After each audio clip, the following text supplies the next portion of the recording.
بس وہ چہرہ۔ تمہارے پاس ہر رنگ اور نسل کی ماڈلز ہیں، سینکڑوں کی تعداد میں، پھر کیسا چہرہ چاہیے؟ جھولتی کرسی ایک دم رکی، وہ میز پر ہاتھ رکھتے اس کی جانب جھکا۔ آنکھوں میں الجھن واضح تھی۔ مراد نے ایک نظر رئیس کو دیکھا اور وہ بھی اس کے انداز میں میز پر ہاتھ رکھتا آگے جھکا اور پھر سرگوشی نما اسرار انداز میں بولا، ویسا ہی جیسا ملکہ ملون کا ہوگا، وہ جس کے سر پر تم اپنے ہاتھوں سے بنایا ہوا تاج سجاؤ گے۔ دونوں ایک دوسرے کی آنکھوں میں جھانک رہے تھے۔ لمحے بھر کی خاموشی کے بعد رئیس کا ابھرنے والا قہقہ بے ساختہ تھا۔ وہ کرسی پر جھول گیا۔ وہ کتنی ہی دیر ہنستا رہا، آنکھوں میں نمی ابھر آئی۔ تمہیں لگتا ہے ملکہ ملون وجود رکھتی ہے؟ انداز ہز اٹھانے والا تھا۔ مراد برا منہ بناتے پیچھے کو ہو بیٹھا۔ تو پھر یہ تاج میرے سر پر سجانا ہے یا عروضہ جمال کے؟ وہ خفگی سے بڑبڑایا، جبکہ رئیس مشکل سے ہنسی ضبط کرتے گویا ہوا، عروضہ سر پر تاج نہیں، مہنگا اسلحہ سجانا پسند کرے گی۔ ہاں، کہہ تو وہ ٹھیک رہا تھا، سیکیورٹی اور اسلحے کے معاملے میں وہ کمپرومائز نہیں کر سکتی تھی۔ اس سے پہلے مراد کوئی جواب دیتا، ٹن کی آواز ابھری اور لفٹ کا دروازہ کھلتے ہی عروضہ اندر داخل ہوئی۔ 5 فٹ 9 انچ کی اونچی لمبی عروضہ یونیفارم پہنے ہوئے تھی، سیاہ پینٹ اور سفید ڈریس شرٹ پہنے ہوئے، کانوں میں ایئر پوڈ لگا تھا جبکہ کالر سے مائک جڑا تھا، بال جیسے تیل لگا کر جوڑے میں باندھے ہوئے تھے۔ Think of the devil and devil his here, Murad نے اسے دیکھتے ہی کہا۔ وہ اکثر ایک دوسرے کی ٹانگ کھینچتے رہتے تھے۔ ڈیول نہیں، ڈیمن ہوں میں۔ وہ پورے آفس کا دورہ کر رہی تھی، ہر ہوٹل، ہر آؤٹ لیٹ اور یہاں تک کہ فیکٹریوں کی سیکیورٹی کی معلومات رکھنا اس کا کام تھا۔ اس کی ٹیم میں بھی اسی جیسے لوگ تھے، مار دھاڑ والے، چوکنے اور مضبوط۔ ایک ہی بات ہے، مراد نے ناک سے مکھی اڑائی، ڈیول صرف ڈراتے ہیں جبکہ ڈائمنڈز چیر پھاڑ کر کھا جاتے ہیں۔ خیر، میں نے سنا ہے کہ 2 بیویاں رکھنے والے وائرس ابھی تک ایک ماڈل نہیں ڈھونڈ پایا۔ اس نے آتے ہی مراد کی کرسی گھمائی اور اس کے دونوں بازوؤں پر ہاتھ رکھ کر اس پر جھکتے ہوئے سرگوشی کی، لہجے میں پھکار سی تھی۔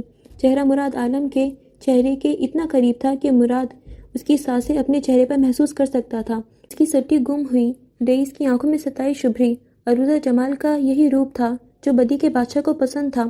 اس کا ڈیمن ہونا اسے باقیوں سے الگ بناتا تھا۔ ماڈل ڈھونڈنا تمہاری جیسی مردمار عورت ڈھونڈنے سے زیادہ مشکل ہے۔ خشک لبوں پر زبان پھیرتے وہ عروضہ کے آنکھوں میں دیکھتے بولا، بلی کو چھیچڑوں کے خواب؟ وہ مسکرا کر کہتی جھٹکے سے سیدھی ہوئی۔ مراد عالم اپنی کرسی پر جھول کر رہ گیا۔ ایوری تھنگ از پرفیکٹ، وہ کہتے ہوئے ساتھ والی کرسی پر بیٹھ گئی۔ مراد نے رئیس کو دیکھا تو اس نے کندھے اچکا دیے۔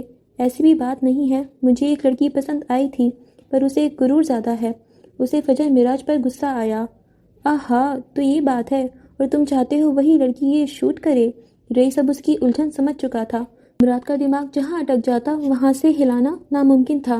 ہاں، اور انکار کے باوجود اسے کرنا پڑے گا۔ وہ اڑ گیا تھا۔ فائنلی کسی نے تو مراد عالم کو انکار کیا۔ عروضہ استہزائیہ بولی، چہرے پر تپانے والی مسکراہٹ واضح تھی۔ اس نے مراد عالم کو نہیں، رئیس کو انکار کیا ہے۔ ارے پھر تو ایسی لڑکی سے ضرور ملنا چاہیے، رئیس مسکرا کر بولا۔ مقصد اس کا بھی مراد کو تپانا ہی تھا۔ نام کیا ہے؟ لہجہ عام سا تھا، نہ کوئی تجسس نہ کوئی غصہ۔ وہ انا پرست نہیں تھا، لوگوں کا انکار اسے سمجھ آتا تھا۔ وہ بس جاننا چاہتا تھا کہ آخر مراد کی سوئی کس پر اٹکی تھی۔ فجر معراج، مراد فوراً بولا۔ فیشن کی دنیا میں قدم رکھنا چاہتی ہے اور رئیس گروپ کو انکار کر رہی ہے، بڑی ہی بیوقوف لڑکی ہے۔ وہ اپنی دھن میں بولے گیا۔ عروضہ اسے دیکھ رہی تھی جبکہ رئیس کے چہرے پر کسی نے غور نہیں کیا۔ اس کے چہرے پر کچھ عجیب سے تاثرات تھے، سمجھ میں نہ آنے والے۔ وہ مسکرا رہا تھا۔ خیر، تم یہ ضد چھوڑو اور کوئی طریقہ ڈھونڈو۔ بنا ماڈل کے لانچ کا سوچو، ضروری نہیں ہمارا ہر زیور ماڈل ہی پہنے، ہم کچھ الگ کر سکتے ہیں۔ اس نے صلاح پیش کی جو مراد کو ذرا پسند نہیں آئی۔ ایسا نہیں ہوگا، ماڈل تو میں ڈھونڈ ہی لوں گا، وہ بھی اپنے نام کا ایک تھا۔ یہ کام تمہیں ہمارے واپس آنے تک کرنا ہوگا، ہم لوگ کل نکل رہے ہیں۔ رئیس نے اسے یاد دہانی کروائی۔ پیرس میں 3 ماہ بعد فیشن شوز ہو رہے تھے، بلکہ آرٹ شو کہنا بہتر ہوگا۔ فیشن کے نام پر لوگ اپنے شاہکاروں کی نمائش کرنے والے تھے، اور اس شو کے شو اسٹاپرز میں ایک بڑا نام رئیس گروپ کا بھی تھا۔ اسی کی آفیشیل میٹنگ کے لیے وہ اور عروضہ کل پیرس کے لیے نکل رہے تھے، اور 1 ہفتے بعد ان کی واپسی تھی، اور مراد عالم کے پاس 1 ہفتہ کا وقت تھا، اور فی الحال مراد عالم کے لیے یہ بھی کافی تھا۔ صفدر ہکا بکا سا مینجمنٹ کے آفس میں کھڑا تھا۔ یونیورسٹی آتے ہی جو خبر اسے ملی تھی وہ اس کے دماغ کو گھمانے کے لیے کافی تھی، اور یونیورسٹی والوں کے لیے بھی یہ خبر چھوٹی نہیں تھی۔ الماری کی چابیاں کس کے پاس ہیں؟ اس سے مختلف سوال کیے جا رہے تھے۔ ایک میرے پاس اور ایک فجر کے پاس، اس نے سہولیت سے جواب دیا۔ تصور کے پردے پر ملکہ ملون منہ سے آگ نکالتی دنیا کو جلا کر بھسم کر رہی تھی۔ وہ جھرجھری لے کر رہ گیا۔ تم دونوں یونیورسٹی سے کس وقت نکلے تھے؟ عجیب سوال تھے، وہ تنگ آ گیا۔ مجھ سے سوال جواب کی بجائے اگر آپ سیکیورٹی کیمرہ چیک کریں تو زیادہ بہتر ہوگا۔ غصہ تو وہ بھی تھا، اتنی محنت پر پانی پھر گیا تھا۔ کمرے میں ایک منٹ کے لیے خاموشی چھا گئی۔ میڈم رشنا، کیا آپ کیمرہ چیک کروا سکتی ہیں؟ اس نے براہ راست میڈم رشنا کو مخاطب کیا۔ وہ ان کی سپروائزر تھیں اور ابھی تک شاک میں تھیں۔ پروجیکٹر اسٹوڈیو روم کا کیمرہ 2-3 دنوں سے کام نہیں کر رہا۔ مینجمنٹ کی طرف سے جواب آیا تو وہ ساکت رہ گیا۔ یہ کیسے ممکن ہے؟ سیکیورٹی کو بلایا جائے، ان سے پوچھ گچھ کی جائے۔ یہ کوئی معمولی بات نہیں ہے، ہمارا سال ضائع ہو جائے گا اور ہماری محنت۔ نہیں، وہ مزید بالکل نہیں کھپ سکتا تھا۔ اس پر ورکنگ جاری ہے، آپ فجر کو بلائیں، ہمیں ان سے بھی بات چیت کرنی ہے، یہ ضروری ہے۔ مینجمنٹ چاہ رہی تھی کہ کسی طرح بات ان دونوں پر ہی گرا دی جائے، ان کی حرمت پر کوئی لفظ نہ آئے۔ اس کا نمبر بن جا رہا ہے، وہ بیٹھ کر یہاں کا تماشا نہیں دیکھ سکتی۔ وہ پہلی بار روڈ ہوا تو نرگسی آدمی کو بھی غصہ آتا تھا۔ میڈم رشنا نے اسے پرسکون رہنے کا اشارہ کیا تو وہ کمرے سے نکل گیا۔ باہر آ کر اس نے فجر کا نمبر ملایا جو ابھی تک بن جا رہا تھا۔ ڈیم اٹ، فجر فون اٹھاؤ یار، وہ بے طرح جھنجھلا گیا۔ جبکہ اگر ہم پوش ایریا سے نکل کر پرانے محلے کی طرف آئیں، ہاں، جہاں فجر معراج رہتی تھی، وہ ابھی تک بے سود سوئی ہوئی تھی۔ دن کیسے گزرا کچھ پتہ نہیں چلا اور اس وقت شام کے تقریباً 5 بجنے والے تھے۔ ایک جھٹکے سے اس کی آنکھ کھل گئی۔ وہ چٹ لیتی تھی، پسینے سے بھیگی ہوئی۔ چھت سے لٹکا پنکھا بند تھا، یقیناً بجلی چلی گئی ہوگی۔ وہ کئی لمحے یوں ہی لیٹی رہی، یعنی یہ برا خواب نہیں تھا، جو کچھ ہوا تھا حقیقت میں ہوا تھا۔ وہ جھٹکے سے اٹھ بیٹھی، آنکھیں مسلتی، بیڈ سے اتری اور الماری سے ایک پرانا سا لون کا جوڑا نکال کر کمرے سے باہر نکل گئی۔ اماں عصر کی نماز پڑھ رہی تھیں۔ وہ باتھ روم کی جانب بڑھی اور 10 منٹ بعد وہ شاور لے کر باہر نکلی۔ بال تولیے سے خشک کیے اور صحن میں لگے نل سے وضو کیا۔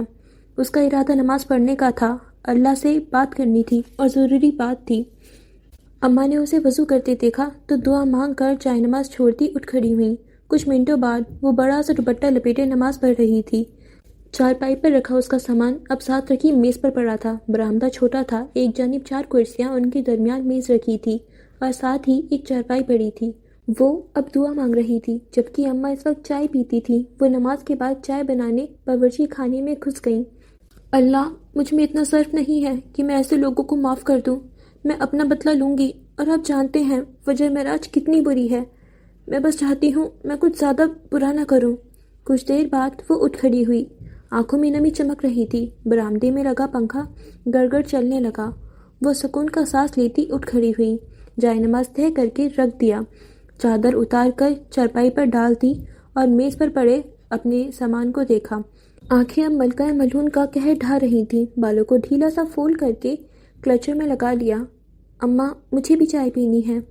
وہ ہانک لگاتی کمرے کے جانب بڑھی، میز پر پڑا اپنا فون اٹھاتی اور کرسی کھینچ کر بیٹھ گئی۔ اماں اور اس کا رشتہ عجیب سا ہو گیا تھا۔ اماں اب ڈانٹتی نہیں تھیں، لڑتی بھی نہیں تھیں۔ ایک سرد مہری اتر آئی تھی۔ ابا کی کبھی پرچون کی تو دکانیں ہوا کرتی تھیں جو انہوں نے بیمار پڑنے کے بعد کرائے پر دے دی تھیں۔ انہی کا کرایہ آتا تھا۔ کبھی اماں راشن لے آتی تو کبھی وہ لے آتی۔ وہ کھانے کو کچھ لاتی تو کبھی اماں کھا لیتی، کبھی یوں ہی پڑا رہتا۔ زندگی بس یوں ہی گزر رہی تھی۔ اماں نے دوبارہ بلقیس کے بیٹے کا ذکر نہیں کیا تھا اور نہ کبھی فجر نے اپنے نکاح کا، اور نہ ہی ابا کی بات ہوتی تھی۔ اماں کو جیسے چپ لگ گئی تھی۔ کرسی پر بیٹھتے اس نے سب سے پہلے فون آن کیا۔ ڈھیروں میسیجز اور ڈھیروں نوٹیفیکیشنز اس کے منتظر تھے۔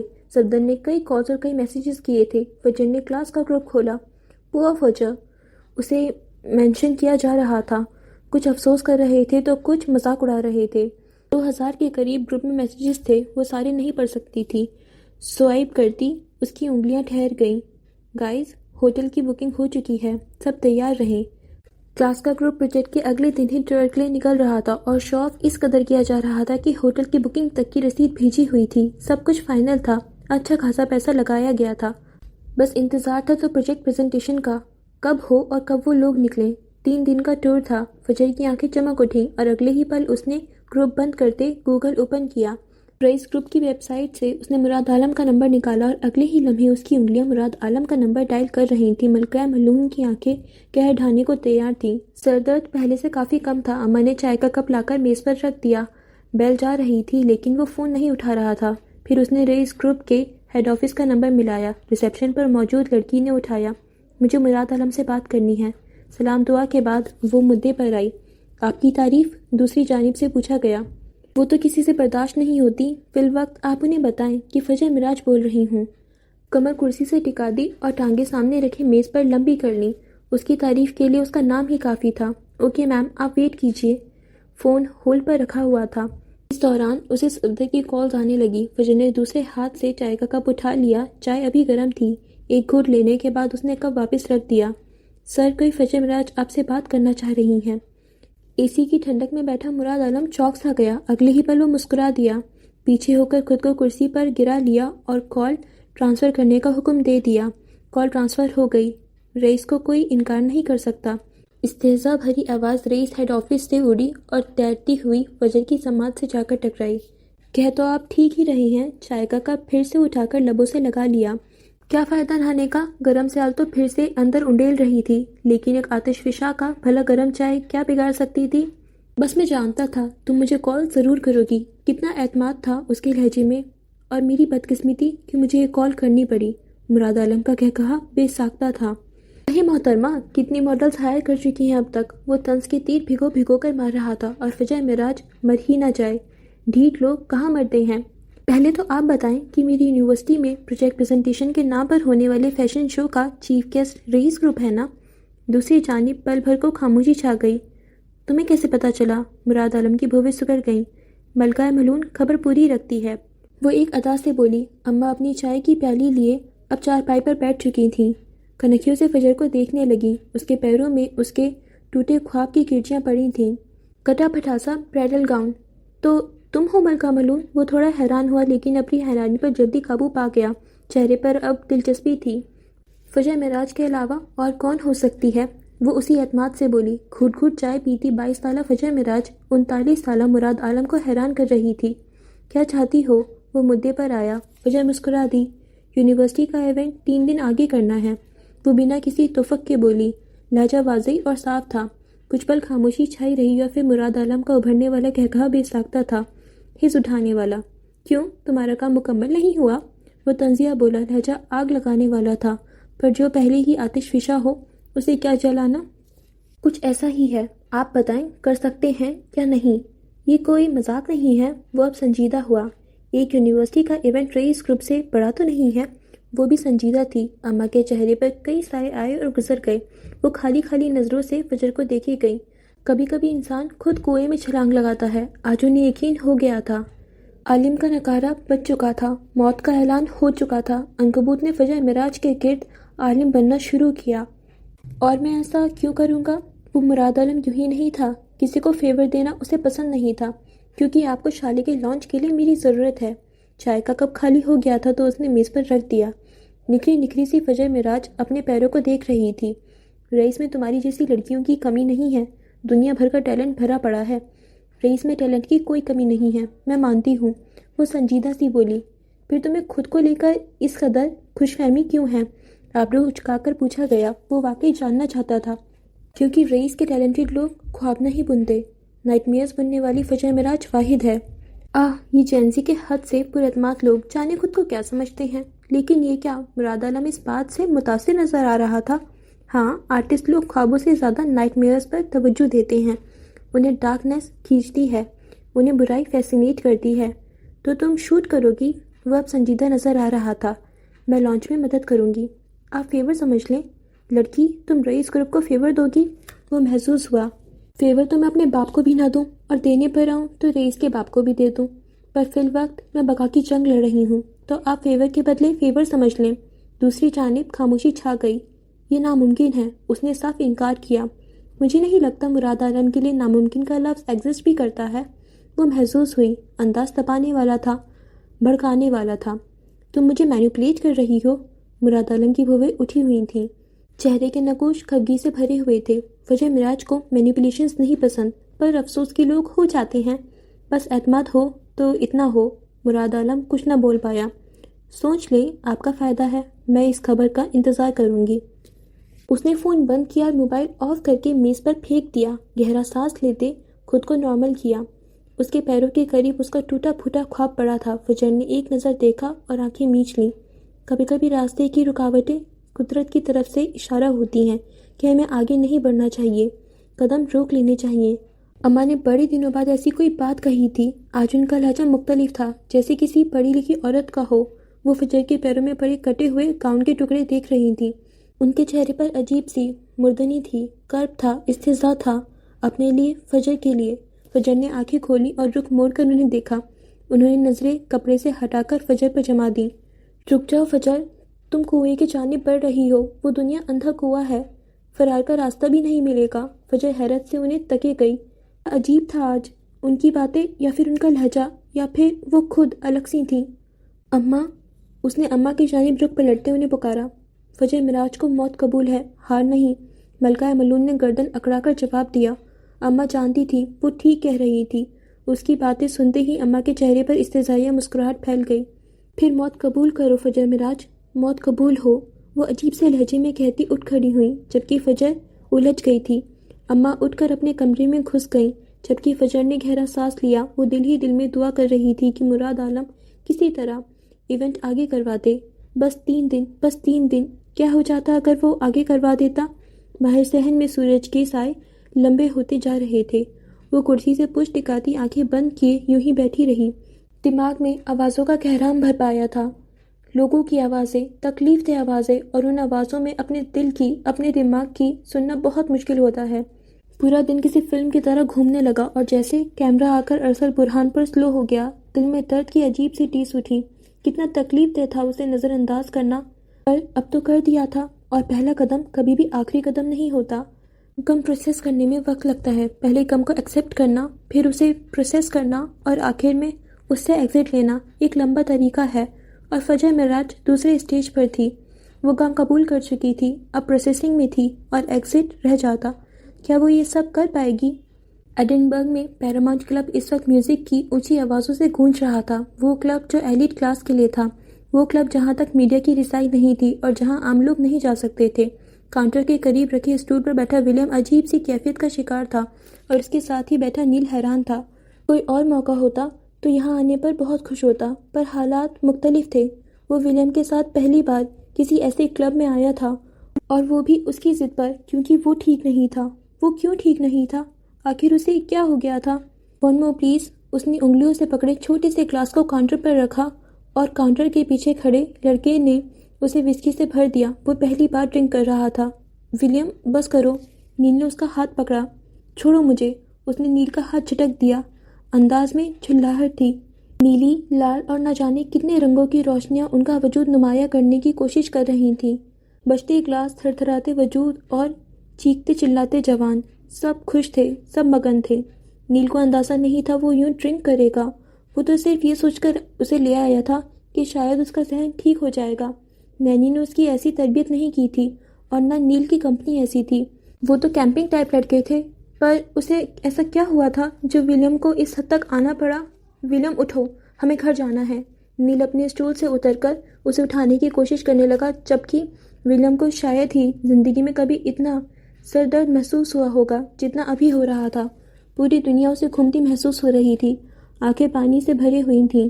اس نے آنکھیں کھول کر دیکھنا چاہا تو تیز نیلی اور لال روشنیوں کے علاوہ کچھ نظر نہ آیا۔ وہ کئی لمحے یوں ہی نیل کو دیکھتے گیا اور پھر اس کی آنکھیں حیرت سے کھل گئیں۔ نیل کے عین پیچھے ملکہ ملون سینے پر دونوں بازو باندھے کھڑی تھی، آنکھوں سے شرارے پھوٹ رہے تھے جبکہ چہرے پر استحضاء تھا۔ بس یہی اوقات ہے تمہاری، وہ ناگن کی طرح پھکاری۔ اس کا انداز ایسا تھا کہ ولیم جل بھن کر راکھ ہوا، نشہ جیسے اڑن چھو ہو گیا۔ میوزک ساکت اور کلب غائب ہو گیا۔ ولیم، نیل اسے پکار رہا تھا، پر وہ آواز ولیم کی سماعت تک پہنچ نہیں پائی۔ سفید رنگ میں ملبوس فجر کو دیکھ رہا تھا، جس کی آنکھیں سرخ تھیں اور کپڑے کیچڑ سے بھرے تھے۔ بس یہی کر سکتے ہو تم ولیم جوزف، بزدل انسان۔ وہ اب اس کا مذاق اڑا رہی تھی، وہ اب اس پر ہنس رہی تھی، وہ کہکہے لگا رہی تھی۔ تم، وہ جھٹکے سے اٹھ کھڑا ہوا، وجود لرز رہا تھا، کپکپا رہا تھا، اندر ایسی آگ لگی تھی جو شاید ہی بجھ پاتی۔ تم دفع ہو جاؤ یہاں سے۔ آخر تم میرا پیچھا کیوں نہیں چھوڑ دیتی ہو؟ وہ پوری قوت سے چلایا، گردن کی نسیں تک ابھر آئیں، آنکھیں لبلبا کر بھرنے لگیں۔ وہ اپنے پیروں پر کھڑا نہیں ہو پا رہا تھا۔ اس سے پہلے کہ وہ گر جاتا، نیل نے اسے تھام لیا۔ تم ایک بزدل انسان ہو ولیم جوزف، تم بزدل ہو، تم کسی کو نہیں بچا پائے۔ وہ بھی حلق کے بل چلائی۔ میں بزدل نہیں ہوں، گیٹ آؤٹ۔ اس نے کاؤنٹر پر رکھا گلاس اٹھا کر اس ہیولی نما ملکہ ملون کو دے مارا۔ وہ ہنستے ہنستے دعا بن کر فضا میں بکھر سی گئی۔ کانچ دیوار سے لگنے اور پھر ٹوٹنے کی آواز میوزک کے شور میں کہیں دب کر رہ گئی۔ ولیم، ہوش میں آؤ۔ نیل نے اسے کندھوں سے پکڑ کر جھنجھوڑ ڈالا۔ پاگل ہو گئے ہو تم، یہ کیا کر رہے ہو؟ وہ اسے جھنجھوڑتے ہوئے ہوش میں لانے کی پوری کوشش کر رہا تھا۔ ولیم نے چونک کر خالی خالی نگاہوں سے اسے دیکھا۔ چلو یہاں سے۔ وہ اسے کھینچتے ہوئے بھیڑ سے راستہ بنائے کلب سے باہر نکلنا چاہتا تھا، جبکہ ولیم اب آنکھیں پھاڑ پھاڑ کر چاروں جانب دیکھ رہا تھا۔ باہر نکلتے ہی نیل نے اسے ایک زوردار جھٹکا دیا۔ دماغ خراب ہو گیا ہے تمہارا؟ خالی نم رات ٹپ ٹپ کر رہی تھی، آسمان بادلوں سے ڈھکا ہوا تھا اور رمجھم برس رہی تھی۔ اونچی اونچی عمارتوں کے بیچ بنایا یہ کلب باہر کی دنیا سے الگ تھا۔ اس سے پہلے نیل مزید کچھ کہتا، ولیم کو اپنے اندر ایک ابال اٹھتا محسوس ہوا، اور اگلے ہی پل وہ جھکتے ہوئے کیا کر رہا تھا۔ سر درد سے پھٹنے لگا، یوں لگا جیسے پوری دنیا گھوم گئی ہو۔ وہ اب بے طرح کھانس رہا تھا۔ جو سیال اندر گیا تھا وہ اب باہر نکال رہا تھا۔ نیل نے آگے بڑھ کر اس کی کمر مسلی۔ یہ تم اپنے ساتھ کیا کر رہے ہو ولیم؟ اسے واقعی افسوس ہوا۔ یہ تو وہ ولیم جوزف نہیں تھا جسے نیل جانتا تھا۔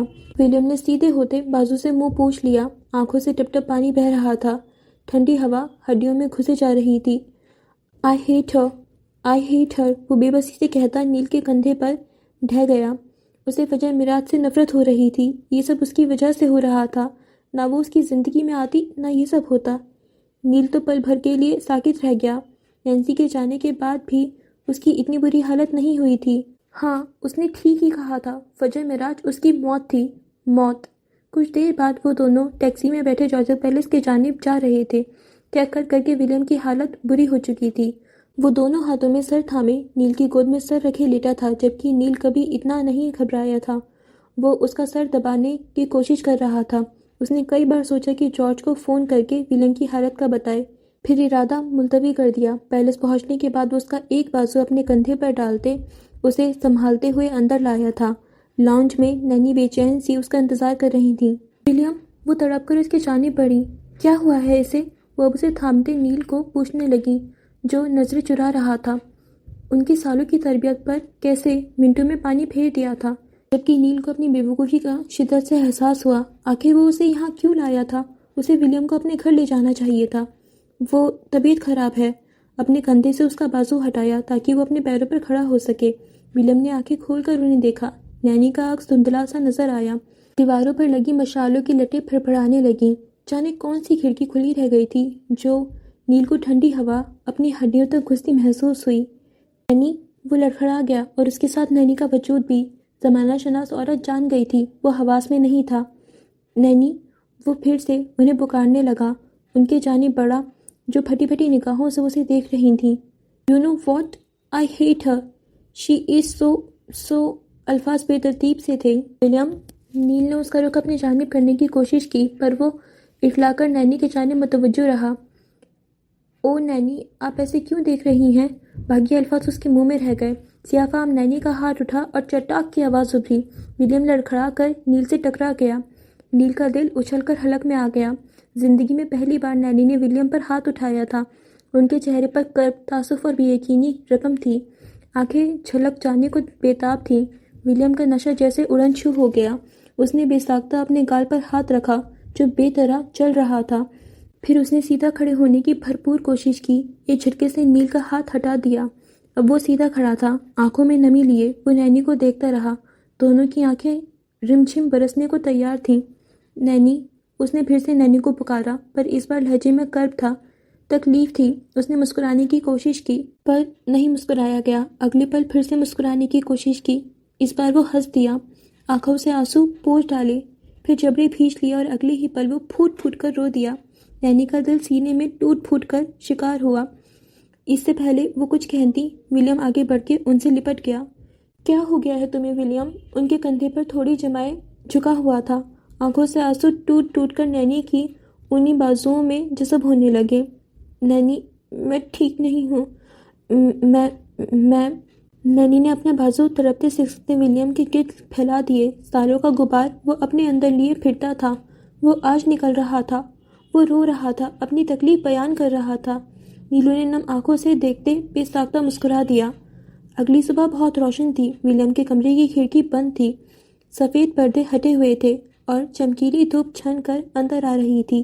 سفید بستر پر اس کا وجود آرا ترچھا پڑا تھا۔ سردیوں کی شدت پہلے سے کم ہو گئی تھی اور چمکیلی دھوپ ایڈنبرگ کی سرمئی رنگت کو مٹانے کی بھرپور کوشش کرتی نظر آتی تھی، لیکن بادل تھے کہ کبھی کبھی برس جاتے تھے۔ وہ یوں ہی لیٹا رہا، پرسکون سا، جسم میں جیسے کوئی حرکت نہیں تھی۔ رات اس کی طبیعت کافی خراب ہو گئی تھی۔ مسلسل کے آنے سے جسم کی ساری انتڑیاں سکڑ گئی تھیں اور بلڈ پریشر بالکل ہی لو ہو گیا تھا۔ کافی دیر لگی تھی اسے سنبھلنے میں، اور پھر احساس ہو گیا کہ اب دن کا 1 بج رہا تھا اور اسے کوئی ہوش نہیں تھا۔ ولیم کمرے کا دروازہ ایک جھٹکے سے کھلا اور نیل اندر داخل ہوا۔ ایک لمبے عرصے کے بعد اس نے رات چوتھے پیلس میں گزاری تھی اور وجہ ڈیفالٹ پیس تھا۔ اسے ولیم کی فکر تھی، پر یہ الگ بات تھی کہ وہ ساری رات ورد کرتا رہا تھا۔ آگ لگے بستی میں، ولیم اپنی مستی میں۔ اس نے صوفے سے کشن اٹھا کر ولیم کے سر پر دے مارا اور خود کھڑکی کے ساتھ رکھے صوفے پر بیٹھ گیا۔ کشن پڑنے پر ولیم کسمسایا۔ اٹھ جاؤ منحوس آدمی، تمہاری وجہ سے بھوکا ہوں، دن کا 1 بج رہا ہے۔ ولیم کا ہی ٹراؤزر شرٹ پہنے وہ اپنے پیٹ میں بھوک کی وجہ سے اٹھنے والی آوازوں کو دبانے کی کوشش کر رہا تھا۔ نینی نے کئی بار اسے ناشتے کے لیے بلایا تھا، پر وہ ولیم کی وجہ سے انکار کرتا رہا۔ اس کی آواز پر ولیم نے کروٹ لی اور سیدھا ہو کر لیٹ گیا، پر اگلی ہی پل چمکیلی دھوپ سے بچنے کے لیے بازو آنکھوں پر جما لیے۔ اس کی نیند کھل چکی تھی، وہ مزید نہیں سو سکتا تھا۔ سر بھاری بھاری سا محسوس ہوا، البتہ آنکھیں کھولنے میں مشکل پیش آ رہی تھی۔ سائڈ ٹیبل پر رکھے اس کے فون پر نیل کی نظریں پڑیں، جس نے آگے بڑھ کر اٹھا لیا اور پھر ولیم کا داہنا انگوٹھا پکڑ کر فون کا لاک کھولا اور واپس صوفے پر بیٹھ گیا۔ تم نے جینی رابرٹ کو ان بلاک کیا یا نہیں؟ وہ اب اس کا انسٹاگرام چیک کر رہا تھا۔ ولیم نے آنکھیں کھول دیں۔ وہ بیڈ پر چت لیٹا رہا، بال بکھرے ہوئے تھے، چہرہ پہلے سے کمزور لگ رہا تھا، لیکن اندر عجیب سا سکون محسوس ہو رہا تھا۔ وہ اب چھت کو گھورنے لگا۔ اتنا بورنگ فون میں نے کبھی نہیں دیکھا۔ اس کا فون واپس پٹکتے نیل بڑبڑایا، جبکہ ولیم گزری رات کو یاد کرنے کی کوشش کرنے لگا اور نینی کا تھپڑ یاد کرتے وہ بے ساختہ مسکرا دیا۔ پھر اس نے نیل کی جانب کروٹ لی۔ چہرے پر جو سکون تھا وہ مہینوں بعد نظر آیا تھا۔ ایسا کون سا خواب دیکھ لیا جو بتی سی بند نہیں ہو رہی؟ نیل بھوے سکیڑے اسے دیکھتے گیا، جو پل پر حیران کر رہا تھا۔ ولیم گہرا سانس لیتا اٹھ بیٹھا اور پھر بازو پھیلا کر انگڑائی لی۔ مسکراہٹ یوں ہی چہرے پر چپکی رہی۔ نیل کو اسے دیکھ کر خوشگواریت کا احساس ہوا۔ سیریسلی، اگر مجھے پتا ہوتا کہ نینی کے ایک تھپڑ سے تمہارا سافٹ ویئر اپ ڈیٹ ہو جائے گا تو میں یہ کام بہت پہلے کر لیتا۔ نیل کا انداز ایسا تھا کہ وہ بے ساختہ مسکرا دیا۔ بہت اچھا لگ رہا ہے تمہیں ہنستا دیکھ کر، وہ دل کی گہرائیوں سے بول رہا تھا۔ آنکھیں ولیم کے لیے نرم تھیں۔ ولیم نے نظریں اٹھا کر نیل کو دیکھا۔ تھینک یو، وہ بس اتنا ہی کہہ پایا۔ آنکھوں سے عجیب سی تھکن واضح ہوئی، لیکن چہرے پر مسکراہٹ جمی رہی۔ خالی تھینک یو سے کام نہیں چلے گا، مجھے بھوک لگی ہے، فریش ہو کر جلدی نیچے آؤ۔ وہ صوفے سے اٹھتے بولا، ارادہ اب نیچے جا کر ایک شاندار ناشتہ کرنے کا تھا۔ نیل، وہ دروازے کے جانب بڑھا ہی تھا جب ولیم نے اسے پکارا۔ وہ رک گیا۔ ولیم گہرا سانس لیتا بیڈ سے اترا اور نیل کے جانب قدم بڑھائے۔ اس کے قریب رک کر ایک نظر اسے دیکھا اور اگلی ہی پل اس کے گرد بازو پھیلا دیے۔ نیل تو ساکت رہ گیا، آنکھیں حیرت سے پھیل گئیں اور منہ کھل گیا۔ آدم بیسر ولیم جوزف نے اسے گلے لگایا تھا۔ تھینک یو، مجھے جھیلنے کے لیے۔ ہاں، وہ جانتا تھا اسے جھیلنا آسان نہیں تھا، کبھی کبھی تو بہت مشکل ہو جاتا تھا۔ نینسی کے مرنے کے بعد زیادہ مشکل ہو گیا تھا، اور پاکستان سے واپس آنے کے بعد تو جیسے اس نے خود کو کہیں کھو دیا تھا۔ نیل وہ واحد دوست تھا جو دھوپ چھاؤں میں اس کے ساتھ رہتا تھا۔ نیل کئی لمحے یوں ہی کھڑا رہا، پھر اس نے سرگوشی کی، اب ایک عدد پاکستانی لڑکی تو میں بھی ڈیزرو کرتا ہوں نا۔ آہ نیل، اس کی پاکستانی لڑکیوں سے آبسیشن انداز معصومانہ تھا۔ ولیم مسکرا کر دور ہٹا۔ نہیں ملے گی، انداز تپانے والا تھا۔ وہ ڈریسنگ روم سے ملحقہ باتھ روم کی جانب بڑھا۔ تم بنے ہی نرک میں سڑنے کے لیے ہو، نرک کی آگ میں سب سے پہلے تمہیں جھونکا جائے گا۔ نیل دل کھول کر بدمزہ ہوا اور پھر اسے بددعائیں دیتا کمرے سے باہر نکل گیا، جبکہ ولیم 15 منٹ بعد شاور لے کر باہر نکلا۔ اسے اپنا آپ تازہ دم محسوس ہوا، بھوک کا احساس بھی ہو رہا تھا۔ فون اٹھا کر چند ایک نوٹیفیکیشنز دیکھی۔ کھڑکی سے چھن کر آتی دھوپ میں اس کا سراپا نمایاں تھا۔ بال ہلکے گیلے پیچھے کی جانب جمے تھے، کتھی آنکھیں اور بال چمک رہے تھے۔ ہلکے نیلے رنگ کی ٹی شرٹ اور سفید ٹراؤزر میں وہ اچھا لگ رہا تھا۔ اچانک کچھ یاد آنے پر وہ تیزی سے الماری کی جانب بڑھا۔ پٹ کھولتے اسے وہ بیگ نظر آیا جس میں اس کی چیزیں تھیں اور نکاح نامہ بھی۔ بیگ سے اس نے وہ جیکٹ نکالی جس کی جیب میں وہ نکاح نامہ تھا۔ بیگ صوفے پر پھینک دیا۔ تہہ لگے کاغذ کو کھول کر دیکھا۔ فجر معراج کا نام واضح تھا۔ اس کے نزدیک اس کی ساری بے چینیوں کی وجہ یہ کاغذ اور وہ لڑکی تھی۔ کئی ثانیے وہ اس کاغذ کو دیکھتا رہا۔ دل میں عجیب سی چبھن ہوئی۔ پہلی بار احساس ہوا کہ اسے یہ نہیں کرنا چاہیے تھا۔ اپنوں سے بدلہ لے کر، اپنوں کو تکلیف دے کر وہ کیسے خوش رہ سکتا تھا؟ اس کا دماغ اس کے ساتھ گیم کھیل رہا تھا اور وہ کسی مہرے کی طرح استعمال ہوتا جا رہا تھا۔ ہاں، اسے اب پاکستان سے، اس کے لوگوں سے اور خاص طور پر فجر معراج سے کوئی تعلق نہیں رکھنا تھا۔ کاغذ کو اپنے تہہ لگائے وہ اسے پھاڑنا چاہتا تھا، پر اس سے پہلے وہ کاغذ کے ٹکڑے کرتا اس کی نظر صوفے کے دہانے پر گری اس چمکتی چیز پر پڑی جو سورج کی روشنی میں ہلکے بھورے نرم قالین پر پڑی چمک رہی تھی۔ وہ بے ساختہ اس کے جانب بڑھا اور پھر جھک کر اسے اٹھا لیا۔ یہ ایک چین تھی جس میں چھوٹا سا لاکٹ تھا۔ چین کو دیکھتے ہی ایک جھماکا سا ہوا۔ دائیں ہاتھ کی انگلی میں لپٹی چین اور ہتھیلی پر لٹکا وہ چھوٹا سا لاکٹ، وہ اتنا چھوٹا تھا کہ بامشکل نظر آتا تھا۔ ایک چاول کے دانے سے ذرا بڑا لاکٹ جس کے اندر ریزن تھی اور اس کے اندر تہ تر وہ چاول کا ایک دانہ جس پر فجر واضح لکھا چمک رہا تھا۔ ریزن کی وجہ سے چاول پر لکھا نام صاف نظر آتا تھا اور یہ لاکٹ اتنا چمکتا ہوا تھا جیسے کوئی ہیرا ہو۔ جوزف پیلس کے کمرے کی کھڑکی میں کھڑا ولیم جوزف ساکت رہ گیا۔ دھوپ غائب ہوئی اور روشنی بھی۔ جوزف پیلس کی جگہ وہ اب گاڑی میں بیٹھا تھا، وہ رات جب اس نے فجر کو اس کے گھر ڈراپ کیا تھا۔ فجر کا بیگ گاڑی میں گرنے کی وجہ سے یہ لاکٹ گاڑی میں ہی رہ گیا تھا اور اس کے جانے کے بعد ولیم کو نظر آیا تھا جسے اس نے اٹھا کر اپنے بیگ میں ڈال لیا تھا۔ وہ اسے بھول چکا تھا، وہ بھول جانا چاہتا تھا، پر جیسے قدرت نہیں چاہتی تھی ایسا ہو۔ وقت جیسے گھوم گیا۔ ایک ہاتھ میں پکڑا کاغذ اور دوسرے ہاتھ میں چمچماتا لاکٹ اسے واپس کھینچ لے گیا۔ وہ جانے کتنی دیری ہوئی کھڑا رہتا، لیکن دروازے پر ہونے والی دستک اسے حال میں واپس کھینچ لائی۔ کھانا تیار ہے، نینی آپ کو بلا رہی ہیں۔ ملازمہ اسے اطلاع دے کر جا چکی تھی۔ ولیم نے خشک لبوں پر زبان پھیری، سینے میں قید دل کو تیزی سے دھڑکتے پایا۔ کئی لمحے وہ یوں ہی کھڑا رہا، پھر چہرے پر ناگواری ابھری۔ بیگ اٹھا کر اس نے دونوں چیزیں اندر پھینکی اور اس کی زپ بند کر کے واپس الماری میں رکھ دیا۔ کچھ دیر بعد وہ سیڑھیاں اتر رہا تھا۔ کھانے کی خوشبو نتنوں سے ٹکرائی تو بھوک مزید جاگ اٹھی۔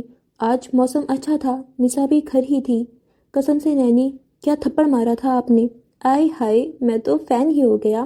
وہ نیل کی آواز صاف سن سکتا تھا جو اپنے چٹکلوں سے نسا اور نینی کو ہنسانے کا کام کر رہا تھا۔ اگر رہا نہیں جا رہا تو دو چار تھپڑ خود بھی کھا لو۔ ٹراؤزر کی جیبوں میں ہاتھ سے وہ فریش سا لگ رہا تھا۔ دبلا پتلا لمبا سا ولیم جوزف جیسے اپنے زون میں لوٹ آیا تھا۔ اسے دیکھتے ہی نسا اور نینی کی آنکھیں چمک اٹھیں۔ اچھے لگ رہے ہو، نسا چمکتی آنکھوں سے بولی تو نیل کی زبان پر فوراً کھجلی ہوئی۔ ہاں ہاں، آ گیا بن کر ہیرو۔ پتا ہے نینی، رات اس نے بیچ سڑک پر کتنی بار کہا شٹ اپ نیل۔ اپنی حالت یاد کر کے ولیم کا چہرہ سرخ پڑا۔ اسے بھی یاد تھا اس نے کیا گل کھلائے تھے، بلکہ اس کی تو انتڑیاں بھی ابھی تک درد کر رہی تھیں اور پیٹ میں جیسے زخم ہو گئے تھے۔ اپنی باری، shut up shut up. Dining table کے گرد رکھی کرسیوں پر وہ تینوں بیٹھے تھے اور ان کی توجہ کا مرکز ولیم تھا۔ صوفی کھانا لگا رہی تھی۔ ناشتہ اور لنچ ایک ساتھ کیا جا رہا تھا۔ نیل نے فریش جوس کا گلاس اٹھا کر لبوں سے لگایا۔ ولیم قدم قدم چلتا قریب آیا اور نینی کے ساتھ والی کرسی کھینچ کر بیٹھ گیا۔ کھانے کے دوران ہی جارج کی کال آ گئی۔ نسا نے ویڈیو کال ملا کر فون گلاس کے ساتھ ٹکا کر رکھ دیا۔ ولیم کو ہنستے بولتے پہلے کی طرح باتیں کرتے دیکھ کر اسے بھی خوشگوار حیرت ہوئی۔ تم واپس کب آؤ گے؟ ہمیں کیمپنگ کے لیے جانا ہے، ولیم نے چھوٹتے ہی پوچھا۔ کیمپنگ تم جیسے غریب لوگوں کا کام ہے جارج جوزف، تم غریب لوگوں کو ایلٹ ویکیشن پر لے جائے گا۔ اس نے فرضی کالر جھاڑے، ویسے بھی اس کا ارادہ واپس آ کر گھومنے پھرنے کا تھا۔ اس کی بات سن کر نیل کی بھانچیں پھیل گئیں۔ کوئی لڑکی مل گئی تمہیں؟ اپنی طرف سے اس نے سرگوشی نما انداز میں پوچھا۔ جہاں جوزف پیٹرسن ہو وہاں مجھے کون دیکھے گا؟ جارج نے منہ بگاڑ کر کہا۔ بے بسی لہجے میں واضح تھی۔ اس کا انداز ایسا تھا کہ سبھی بے ساختہ ہنس دیے۔ شرم کرو جارج، وہ تمہارا باپ ہے، نینی نے اسے غیرت دلانی چاہیے۔ نینی، یہ بات آپ باہر لڑکیوں کو سمجھائیں کہ مسٹر جوزف پیٹرسن 3 جوان بچوں کا باپ ہے۔ وہ بنا بریک کے بول رہا تھا، کافی جھنجھلایا سا لگ رہا تھا، جیسے واقعی کسی نے اسے منہ نہ لگایا ہو۔ جب دیکھو کوئی نہ کوئی لڑکی ان کے آس پاس گھوم رہی ہوتی ہے، مانو جیسے میں ہوں ہی نہیں۔ اسکرین سے نظر آتا اس کا چہرہ تمسخرانہ تھا، وہ خود کا مذاق اڑا رہا تھا۔ تم بڑے بھائی ہو جارج، دھیان رکھنا کوئی لڑکی مسٹر جوزف پیٹرسن یعنی ہمارے باپ کو نہ لے اڑے۔ بریڈ کا سلائس لیتے ولیم نے لقمہ دیا، چہرے پر شرارت ہی شرارت تھی۔ ہٹ شریر، نینی نے اس کے کندھے پر تھپڑ رسید کیا۔ اس لیے آج کل ڈائریکشن سے زیادہ ان پر فوکس کر رہا ہوں۔ وہ سب خوشگوار موڈ میں تھے۔ پہلی بار دیکھ رہی ہوں بیٹے باپ سے جیلس ہے۔ نسا تپانے والی مسکراہٹ لیے بولی۔ سب پھر سے ہنس دیے۔ خوشگوار ماحول میں ناشتہ کیا گیا۔ سب ٹھیک تھا، سب پہلے جیسا ہو رہا تھا۔ اس سے اچھا کیا ہو سکتا تھا؟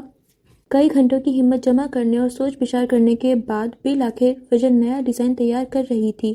وہ ڈیزائن جو خواب جیسا نہیں تھا بلکہ جو ثابت کرنے والا تھا کہ بھیانک خواب بننے والی وہ واقعی ہی اکلوتی تھی۔ برآمدے کی چھت سے ٹنگا کھڑکڑ کی آواز سے چلتا پنکھا، میز کے اوپر رکھا آدھا دھڑ والا پتلا اور چٹائی پر پھیلا اس کا سارا سامان۔ برآمدے میں بچھی چارپائی باہر نکال دی گئی تھی۔ برآمدے میں جلتے ایک بلب کے علاوہ اس نے ایک ایمرجنسی لائٹ جلا رکھی تھی جس کی روشنی اس کے کام کرنے کے لیے کافی تھی۔ بالوں کو اچھے سے جما کر جوڑا بنایا گیا تھا۔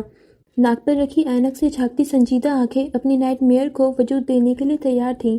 جب اس نے ڈیزائن مکمل کرنے کے بعد کپڑے کی کٹنگ کر لی تو اس کی بس ہو چکی تھی۔ جسم کی ہڈیاں جیسے اکڑ چکی تھیں۔ بالآخر کرسی پر گرنے والے انداز میں بیٹھ کر اس نے میز پر رکھا فون اٹھا کر آن کر دیا۔ فون صبح سے ہی بند پڑا تھا۔ فون آن کرتے ہی نوٹیفیکیشنز کی لمبی لائن لگ گئی۔ وہ یوں ہی خالی خالی نگاہوں سے سب دیکھتی رہی۔ ایسا نہیں تھا کہ دل نہیں جل رہا تھا، ہاں البتہ وہ آگ باہر نہیں نکال سکتی تھی، وہ خود ہی جل رہی تھی، بلکہ وہ اس قدر تھک گئی تھی کہ تھکان کے علاوہ کچھ اور محسوس ہی نہیں ہو رہا تھا۔ آج کا دن کافی لمبا ہو گیا تھا اور برے حادثے کے مانند ذہن سے چپک گیا تھا۔ کلاس گروپ میں ایک طوفان بھرا پڑا تھا، پر اس نے چیٹ اوپن نہیں کی، دل ہی نہیں تھا۔ اپنی ذات کو نشانہ بنتے دیکھنا اتنا آسان نہیں ہوتا۔ اس سے پہلے کہ وہ دوبارہ فون بند کرتی، فون کی اسکرین پر نرگسی آدمی چمک کرنے لگا۔ بیل بج کر بند ہو گئی۔ اس نے فون نہیں اٹھایا۔ دماغ اتنا تھک چکا تھا کہ وہ خالی خالی نظروں سے دیکھتی گئی۔ فون دوبارہ بجنے لگا تو اس نے گہرا سانس لیتے فون اٹھا لیا۔ ہیلو، فون کان سے لگاتی وہ سرد لہجے میں بولی۔ ہیلو فجر، کہاں غائب ہو؟ فون کر کر کے تھک گیا ہوں، تمہیں ذرا بھی پرواہ ہے؟ غصہ، پریشانی اور ضبط جانے کیا کیا اس لہجے میں تھا۔ کام کی بات کرو صفدر، تمہاری وقت سننے کے لیے فون نہیں اٹھایا۔ فجر کا پارا ہائی ہوا، وہ اس کی باتیں ہرگز سن نہیں سکتی تھی۔ دوسری جانب صفدر کا چہرہ سرخ پڑا۔ صبح سے وہ کانٹوں پر لوٹ رہا تھا۔ کہاں ہو تم؟ صفدر نے خود پر ضبط کرتے بامشکل پوچھا۔ تمہیں اس سے مطلب؟ فجر کی تیوری چڑھی، بھویں سکڑ گئی اور دل میں آگ سی دہکنے لگی۔ تم میرے ساتھ ایسا نہیں کر سکتی، تم یہ سب بیچ میں چھوڑ کر نہیں جا سکتی۔ آواز میں لرزش تھی۔ ہاں، جو تم نے کیا ہے وہ میں ہرگز نہیں کر سکتی، وہ تمسخرانہ بولی۔ کیا مطلب؟ میں نے کیا کیا ہے؟ صفدر کا دل زور سے دھڑکا۔ انہونی کا احساس ہوا۔ یہ تم بھی جانتے ہو تم نے کیا کیا ہے۔ فی الوقت میرا دماغ خراب ہے، دوبارہ مجھے فون مت کرنا۔ اس نے نخوت سے کہتے فون بند کرنا چاہا، پر صفدر کے الفاظ نے توجہ کھینچ لی۔ ہاتھ ہوا میں ہی معلق رہ گیا۔ فون بند مت کرنا فجر، یہاں عجیب سی قیامت چھا گئی ہے۔ پروجیکٹ ایونٹ 3 دن آگے ہو گیا ہے۔ سمجھ نہیں آ رہا ہو کیا رہا ہے، تمہیں کچھ پتہ چلا؟ فجر کے ہاتھ سے فون گرتے گرتے بچا۔ دل زور سے دھڑک اٹھا۔ کیا واقعی اس کی بات مان لی گئی تھی؟ اس کی عرضی سن لی گئی تھی؟ کیا مراد عالم نے واقعی اسے اتنا اہم سمجھ لیا تھا؟ تھک تھک تھک دل پسلیاں توڑ کر باہر آنے کو تیار تھا۔ اسٹوڈنٹس کے پلانس تھے، شارق اور حوریہ کا تو اس دن نکاح ہے، ڈیٹ فکس ہو چکی تھی ان کی۔ پتہ نہیں اچانک کیسے ہو گیا یہ سب۔ صفدر مزید کچھ نہیں کہہ سکا۔ وہ چونک کر خیالوں سے باہر نکلی اور پھر لبوں پر فاتحانہ مسکراہٹ دوڑ گئی، گردن مزید اکڑ گئی۔ وہ خود کی ویلیو جانتی تھی اور مراد عالم کے اس فیصلے نے اسے مزید قیمتی بنا دیا تھا۔ فجر معراج یہ احسان کبھی نہیں بھولنے والی تھی۔ اگرچہ وہ احسان کا پورا بدلہ چکانے کی نیت رکھتی تھی، لیکن پھر بھی اس انڈسٹری کے بادشاہ جیسے رئیس گروپ نے اس کی بات مان لی تھی۔ یہ ہوا میں اڑنے کے لیے کافی تھا۔ اسے لگ رہا تھا جیسے ٹوٹے پھوٹے اور تھکے ہارے جسم میں انرجی لوٹ آئی ہو۔ تم یونیورسٹی کب آ رہی ہو؟ پتہ نہیں وہ کیا کیا بول رہا تھا، پر فجر کو یہی سنائی دیا، بہت جلد۔ اور ہمارے پروجیکٹ؟ ڈونٹ وری، فجر معراج ہار نہیں مانتی۔ گردن اکڑا کر کہتے اس نے فون بند کر دیا۔ آنکھوں کی چمک سیاہ آسمان پر جگمگ کرتے ستاروں کو مات دے رہی تھی۔ اگلے 20 منٹ بعد وہ اپنا سامان سمیٹ رہی تھی، اپنے بستر میں تھی۔ اماں کافی دیر پہلے سو چکی تھی۔ وہ فریش ہو کر بستر پر لیٹی تو نیند آنے کے باوجود سونے کا دل نہیں کیا۔ لیپ ٹاپ اٹھا کر آلتی پالتی مارے وہ بیڈ پر بیٹھ گئی۔ اس کی خوبصورت انگلیاں تیزی سے کی بورڈ پر پھسل رہی تھیں اور اگلے ہی لمحے اسکرین پر رئیس اورنگزیب نمودار ہوا۔ وہ رئیس گروپ کے بارے میں مزید جاننا چاہتی تھی۔ رئیس اورنگزیب آج کل پیرس میں تھا۔ وہ رئیس گروپ کا مالک کم بالی ووڈ کا اسٹار زیادہ لگتا تھا۔ شاید اسے اداکار ہی بننا تھا، غلطی سے بزنس اور ڈیزائنر بن گیا تھا۔ 38-39 سالہ رئیس اورنگزیب ایسی شخصیت رکھتا تھا کہ لوگ اس کے گرویدہ ہو جاتے تھے۔ نہیں، حسن کا بادشاہ نہیں تھا وہ، بلکہ حد درجہ ایکسٹروورٹ تھا۔ لوگوں کو اپنا بنانا اس کا بائیں ہاتھ کا کھیل تھا۔ اس کا انسٹاگرام اکاؤنٹ کسی ایکٹر کا اکاؤنٹ لگتا تھا۔ اس کے اکاؤنٹ پر اس کے بزنس سے متعلق کوئی پوسٹ نہیں تھی، بلکہ اس کی اپنی ویڈیوز تھیں۔ آج ہی کچھ گھنٹے پہلے اس نے ویڈیو پوسٹ کیا تھا، سیاہ گول گلے والی شرٹ پر بھورا بلیزر پہنے، گرم مفلر کو گردن کی دونوں جانب سے آگے کو گرائے، کانوں پر ہیڈ فون جمائے اور ہاتھ میں کافی کا کپ تھامے وہ کچھ گنگنا رہا تھا۔ اس کا جسم پھرتیلا اور لچکدار تھا۔ اس کی باڈی لینگویج ایسی تھی کہ جب وہ بات کرتا تھا اسے دیکھتے رہنے کو دل کرتا تھا، اسے سننے کو من کرتا تھا، اسے گفتگو کا طریقہ آتا تھا، اور ایک اداکار کو اس سے بڑھ کر کیا چاہیے۔ وہ اپنے سینے کے مقام پر ہاتھ رکھتا تھوڑا سا جھکا اور مسکرا دیا۔ ویڈیو کے بیک گراؤنڈ میں چلتا گانا جنریشن زی سے تعلق رکھنے والا فجر معراج کو کہیں پیچھے کھینچ لے گیا تھا۔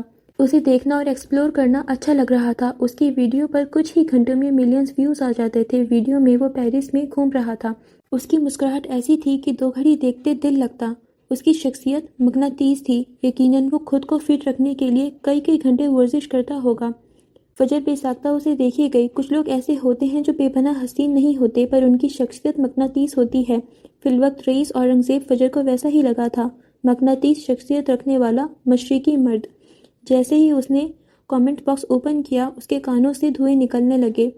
کم عمر لڑکیوں سے لے کر پختہ عمر کی عورتوں تک کے کامنٹس تھے۔ کارپوریٹ سے تعلق رکھنے والی کم و بیش لڑکیاں اس کی حقیقت سے واقف تھیں، ورنہ وہ باقیوں کے لیے ایک اداکار تھا، 90s کا ہیرو جس کے پاس چارم ہی چارم تھا، جو ہر درجہ چل بندہ کہلایا جاتا تھا۔ جیسے اسے کبھی ڈپریشن ہوا ہی نہ ہو، بلکہ وہ لڑکیوں کی ڈپریشن کا علاج تھا۔ اس کی ویڈیوز، اس کے مووز دیکھ کر اچھا خاصا موڈ فریش ہو جاتا ہوگا۔ تھوڑی دیر بعد وہ اس کے براڈ کاسٹ چینل میں گھسی ہوئی تھی، جہاں اس کے ایک میسج پر ہزاروں ریپلائز تھے، لیکن یہ کوئی نہیں جانتا تھا کہ وہ میسیجز عروضہ جمال اس کے کہنے پر کرتی تھی۔ شاید ہی اس نے کبھی اپنا اکاؤنٹ فرصت سے دیکھا ہو۔ شرم کرو، ڈیڈ کی عمر کا ہے۔ لڑکیاں رپلائی میں ایک دوسرے کو ٹھوئے دے رہی تھیں، ایک دوسرے کو شرم دلانے کی کوشش میں تھیں۔ اس کے فینس کی ایک کثیر تعداد انڈیا سے بھی تھی۔ ڈیڈ نہیں، شوگر ڈیڈی ود اولڈ منی۔ استغفر اللہ، فجر کے لبوں سے بے ساختہ پھسلا، کانوں سے دھواں نکلنے لگ گیا تھا۔ رئیس اورنگزیب کو تسلی سے سٹاک کرنے کے بعد وہ اس کے چینل سے لیفٹ کر چکی تھی، اور پھر لیپ ٹاپ بند کرتے وہ بڑبڑا رہی تھی، اچھا خاصا ہونے کے باوجود بھی اس عمر میں سنگل گھوم رہا ہے۔ شوخا انکل۔ سر جھٹک کر رئیس اورنگزیب کو اپنے ذہن سے نکالا اور پھر بتی بند کرتے ہی وہ بستر پر لیٹ گئی۔ رئیس گروپ کہیں بیچ میں ہی رہ گیا۔ البتہ رئیس اورنگزیب کی شخصیت اسے عجیب لگی تھی۔ حالانکہ وہ اسٹاکر نہیں تھی، پھر بھی اس نے رئیس اورنگزیب کو اچھا خاصا اسٹاک کر لیا تھا، اور یہ آج کے لیے کافی تھا۔ اتنی زیادہ تھکاوٹ تھی کہ مزید کچھ سوچنے کا موقع ہی نہیں ملا، اور نیند کی وادی میں اتر گئی۔ ہاں، البتہ وہ اس کی بایو پر دھیان دینا بھول گئی تھی۔ مجھ سے ملنے تمہیں بلندیوں پر آنا ہوگا۔ ٹوٹے خوابوں کی دنیا ایک پراسرار اور سنسنی خیز جگہ ہے، جہاں امیدیں چکنا چور ہو جاتی ہیں اور خواہشات کی روشنی مدھم پڑ جاتی ہے۔ یہ خواب جو کبھی خوشیوں کی نوعیت لاتے تھے، اب ایک گمشدہ حقیقت کے مانند ہیں، جیسے رات کی تاریکی میں کھوئے ہوئے ستارے۔ ہر ٹوٹا خواب ایک کہانی سناتا ہے، ایک ایسی کہانی جو دل کے کونے میں چھپی ہوئی ہے، جہاں محبت کی آرزو ہیں، کامیابی کے خواب اور خوشیوں کی خواہشیں بکھر گئی ہیں۔ ان خوابوں کی ٹوٹ پھوٹ میں ایک عجیب سی روشنی ہے، جیسے کوئی گمشدہ صدا جو دل کو چیرتی ہے اور آنکھوں میں آنسو لاتی ہے۔ یہ خواب کبھی کبھی ہمیں یہ سوچنے پر مجبور کرتے ہیں کہ کیا ہم واقعی اپنی منزل کی طرف بڑھ رہے ہیں یا صرف ایک بے مقصد سفر پر ہیں۔ یہ جاننے کے لیے ہمیں آگے بڑھنا ہوگا۔ اگلی صبح فجر کی آنکھیں دیر سے کھلی۔ تھکان اتنی تھی کہ اس سے اٹھا ہی نہیں گیا۔ اماں نے کئی بار آواز دی، لیکن وہ اٹھ نہیں پائی، اور اب باہر سورج اپنی پوری آب و تاب سے چمک رہا تھا۔ اس نے ہاتھ بڑھا کر تکیے کے نیچے رکھا فون اٹھایا اور پھر اسے آن کیا۔ دن کے 11 بج رہے تھے۔ وہ ایک جھٹکے سے اٹھ بیٹھی، جسم اکڑا ہوا تھا اور سر الگ درد کر رہا تھا۔ فون آن کر کے اس نے سب سے پہلے کلاس گروپ چیک کیا۔ جہاں اسٹوڈنٹس نے طوفان بھرپا کیا ہوا تھا۔ یونیورسٹی مینجمنٹ ہمارے ساتھ ایسا کیسے کر سکتی ہے؟ اس روز ہمارا نکاح ہے، یہ سراسر زیادتی ہے۔ فجر کے لبوں پر بے ساختہ مسکراہٹ نے چھوا، جلتے دل پر پوار سی پڑتی محسوس ہوئی۔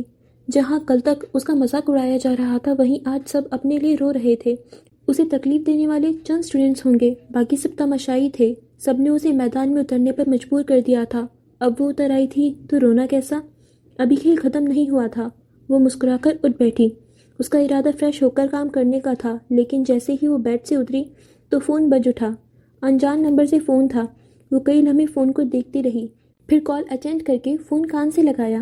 ہیلو محترمہ، خبر تو مل گئی ہوگی۔ اب کیا گاڑی بھیجواؤں تاکہ آپ تشریف لائیں اور احسان کا بدلہ چکا سکیں؟ مراد عالم کی طرح مسکرانہ آواز ابھری۔ فجر کی تیوری چڑھ گئی۔ اسے احسان لینے کی، مدد لینے کی عادت نہیں تھی، لیکن اس بار وہ مجبور تھی۔ فجر معراج احسان کا بدلہ پورا چکاتی ہے۔ لہجہ حد درجہ سنجیدہ تھا۔ تو تشریف لے آئیں تاکہ کام شروع ہو سکے۔ رئیس گروپ آپ کی راہ میں پلکیں بچھائے بیٹھا ہے۔ مراد عالم کا انداز طنزیہ تھا۔ وہ جان بوجھ کر فجر کو ٹریگر کر رہا تھا۔ تو آپ مان رہے ہیں کہ رئیس گروپ کو فجر معراج کی ضرورت ہے؟ وہ مضبوط ہوئی۔ مراد عالم پر بھر کو خاموش ہوا۔ 12 o'clock شارپ۔ وہ فون بند کرنے ہی والا تھا کہ فجر کی اگلی بات نے اسے ٹھٹکنے پر مجبور کیا۔ سر، ذرا اپنے ملازموں کو اطلاع دے دیجیے گا کہ مجھے گیٹ پر مت روکا جائے، ورنہ میں برا بھی مان جاتی ہوں۔ معصومیت سے کہتے آنکھیں پٹپٹائیں تو مراد عالم نے لب بھیج کر فون بند کر دیا۔ مراد عالم جیسے گابلنگ سے اسی جیسی ملکہ ملون ٹکرا گئی تھی۔ اللہ جانے اب ریس گروپ کا کیا بنتا۔ پیرس، صبح 8 بجے۔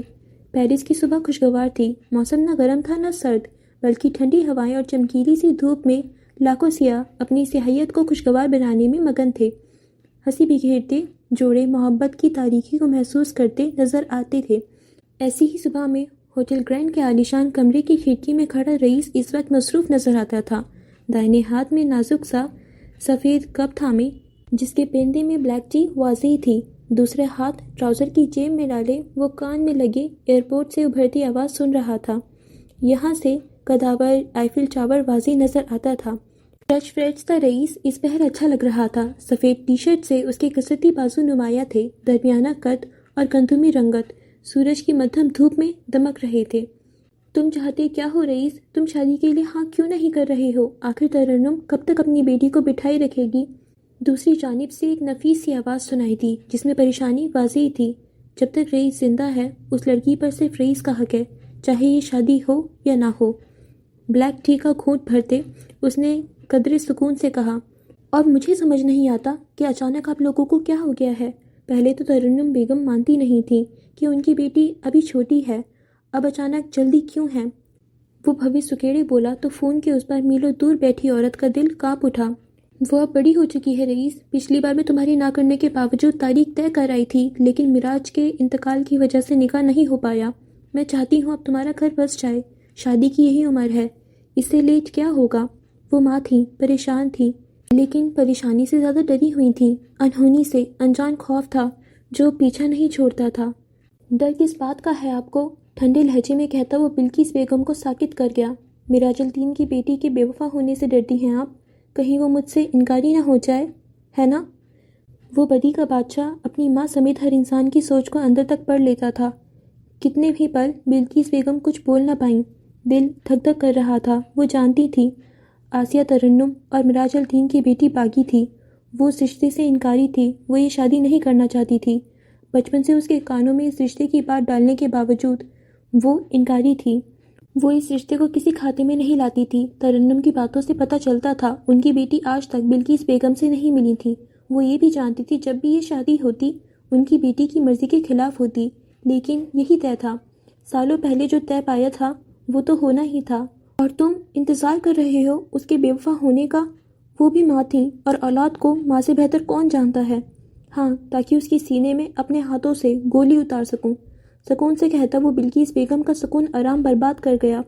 ان کی ریڑھ کی ہڈی میں سنسناہٹ ہوئی، چہرہ پیلا پڑ گیا۔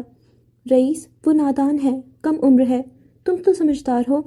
وہ دہل کر بولیں، کیوں ضد لگائے بیٹھے ہو؟ آپ جانتی ہیں رئیس اورنگزیب کسی کو دوسرا موقع نہیں دیتا۔ اس کے انداز میں کوئی بدلاؤ نہیں آیا، چہرے پر ایک بھی شکن نہیں تھی۔ وہ اتنے آرام اور سکون سے کہہ رہا تھا جیسے اس کا روز کا کام ہو۔ تمہاری وجہ سے ہوگا، جو بھی ہوگا۔ 4 سال پہلے ہی اگر تم یہ شادی کر لیتے تو وہ آج تمہاری بیوی ہوتی، بے وفائی کا کوئی سوال پیدا ہی نہ ہوتا۔ وہ اپنے بددماغ بیٹے کو اس کی ہر دھرمی پر ڈپٹ رہی تھیں۔ بے وفائی کا آپشن نہ 4 سال پہلے تھا، نہ آج ہے اور نہ کل ہوگا۔ 22 سالوں کی وفا ہے میری اماں، اگر وہ لڑکی مجھ سے انکاری ہے تو بیٹھی رہے، مجھے بھی اس میں کوئی دلچسپی نہیں، لیکن اگر مجھے ذرا سی بھی بھنک پڑی کہ اس نے رئیس کی بجائے کسی اور کو چنا ہے تو آپ جانتی ہیں اس کا حشر کیا ہوگا۔ وہ معافی کا روادار نہیں تھا، وہ مہربان تھا لیکن اپنے ساتھ ظلم نہیں ہونے دیتا تھا۔ رئیس اورنگزیب سے بے وفائی کی سزا صرف موت تھی، صرف موت، اور بلقیس بیگم کو یہ موت صاف نظر آئی تھی۔ دیکھو رئیس، میرے بچے، میری بات کو سمجھو، انہوں نے پیار سے پچکارا۔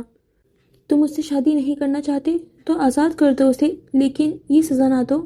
آخر ترنم کب تک اسے بیڑیاں ڈال سکتی ہے؟ وہ لڑکی ہے، نوجوان ہے، لڑکیوں کے جذبات نازک ہوتے ہیں، وہ نہ تم سے کبھی ملی ہے نہ کبھی دیکھا ہے، تو کیسے تمہیں قبول کر لے گی؟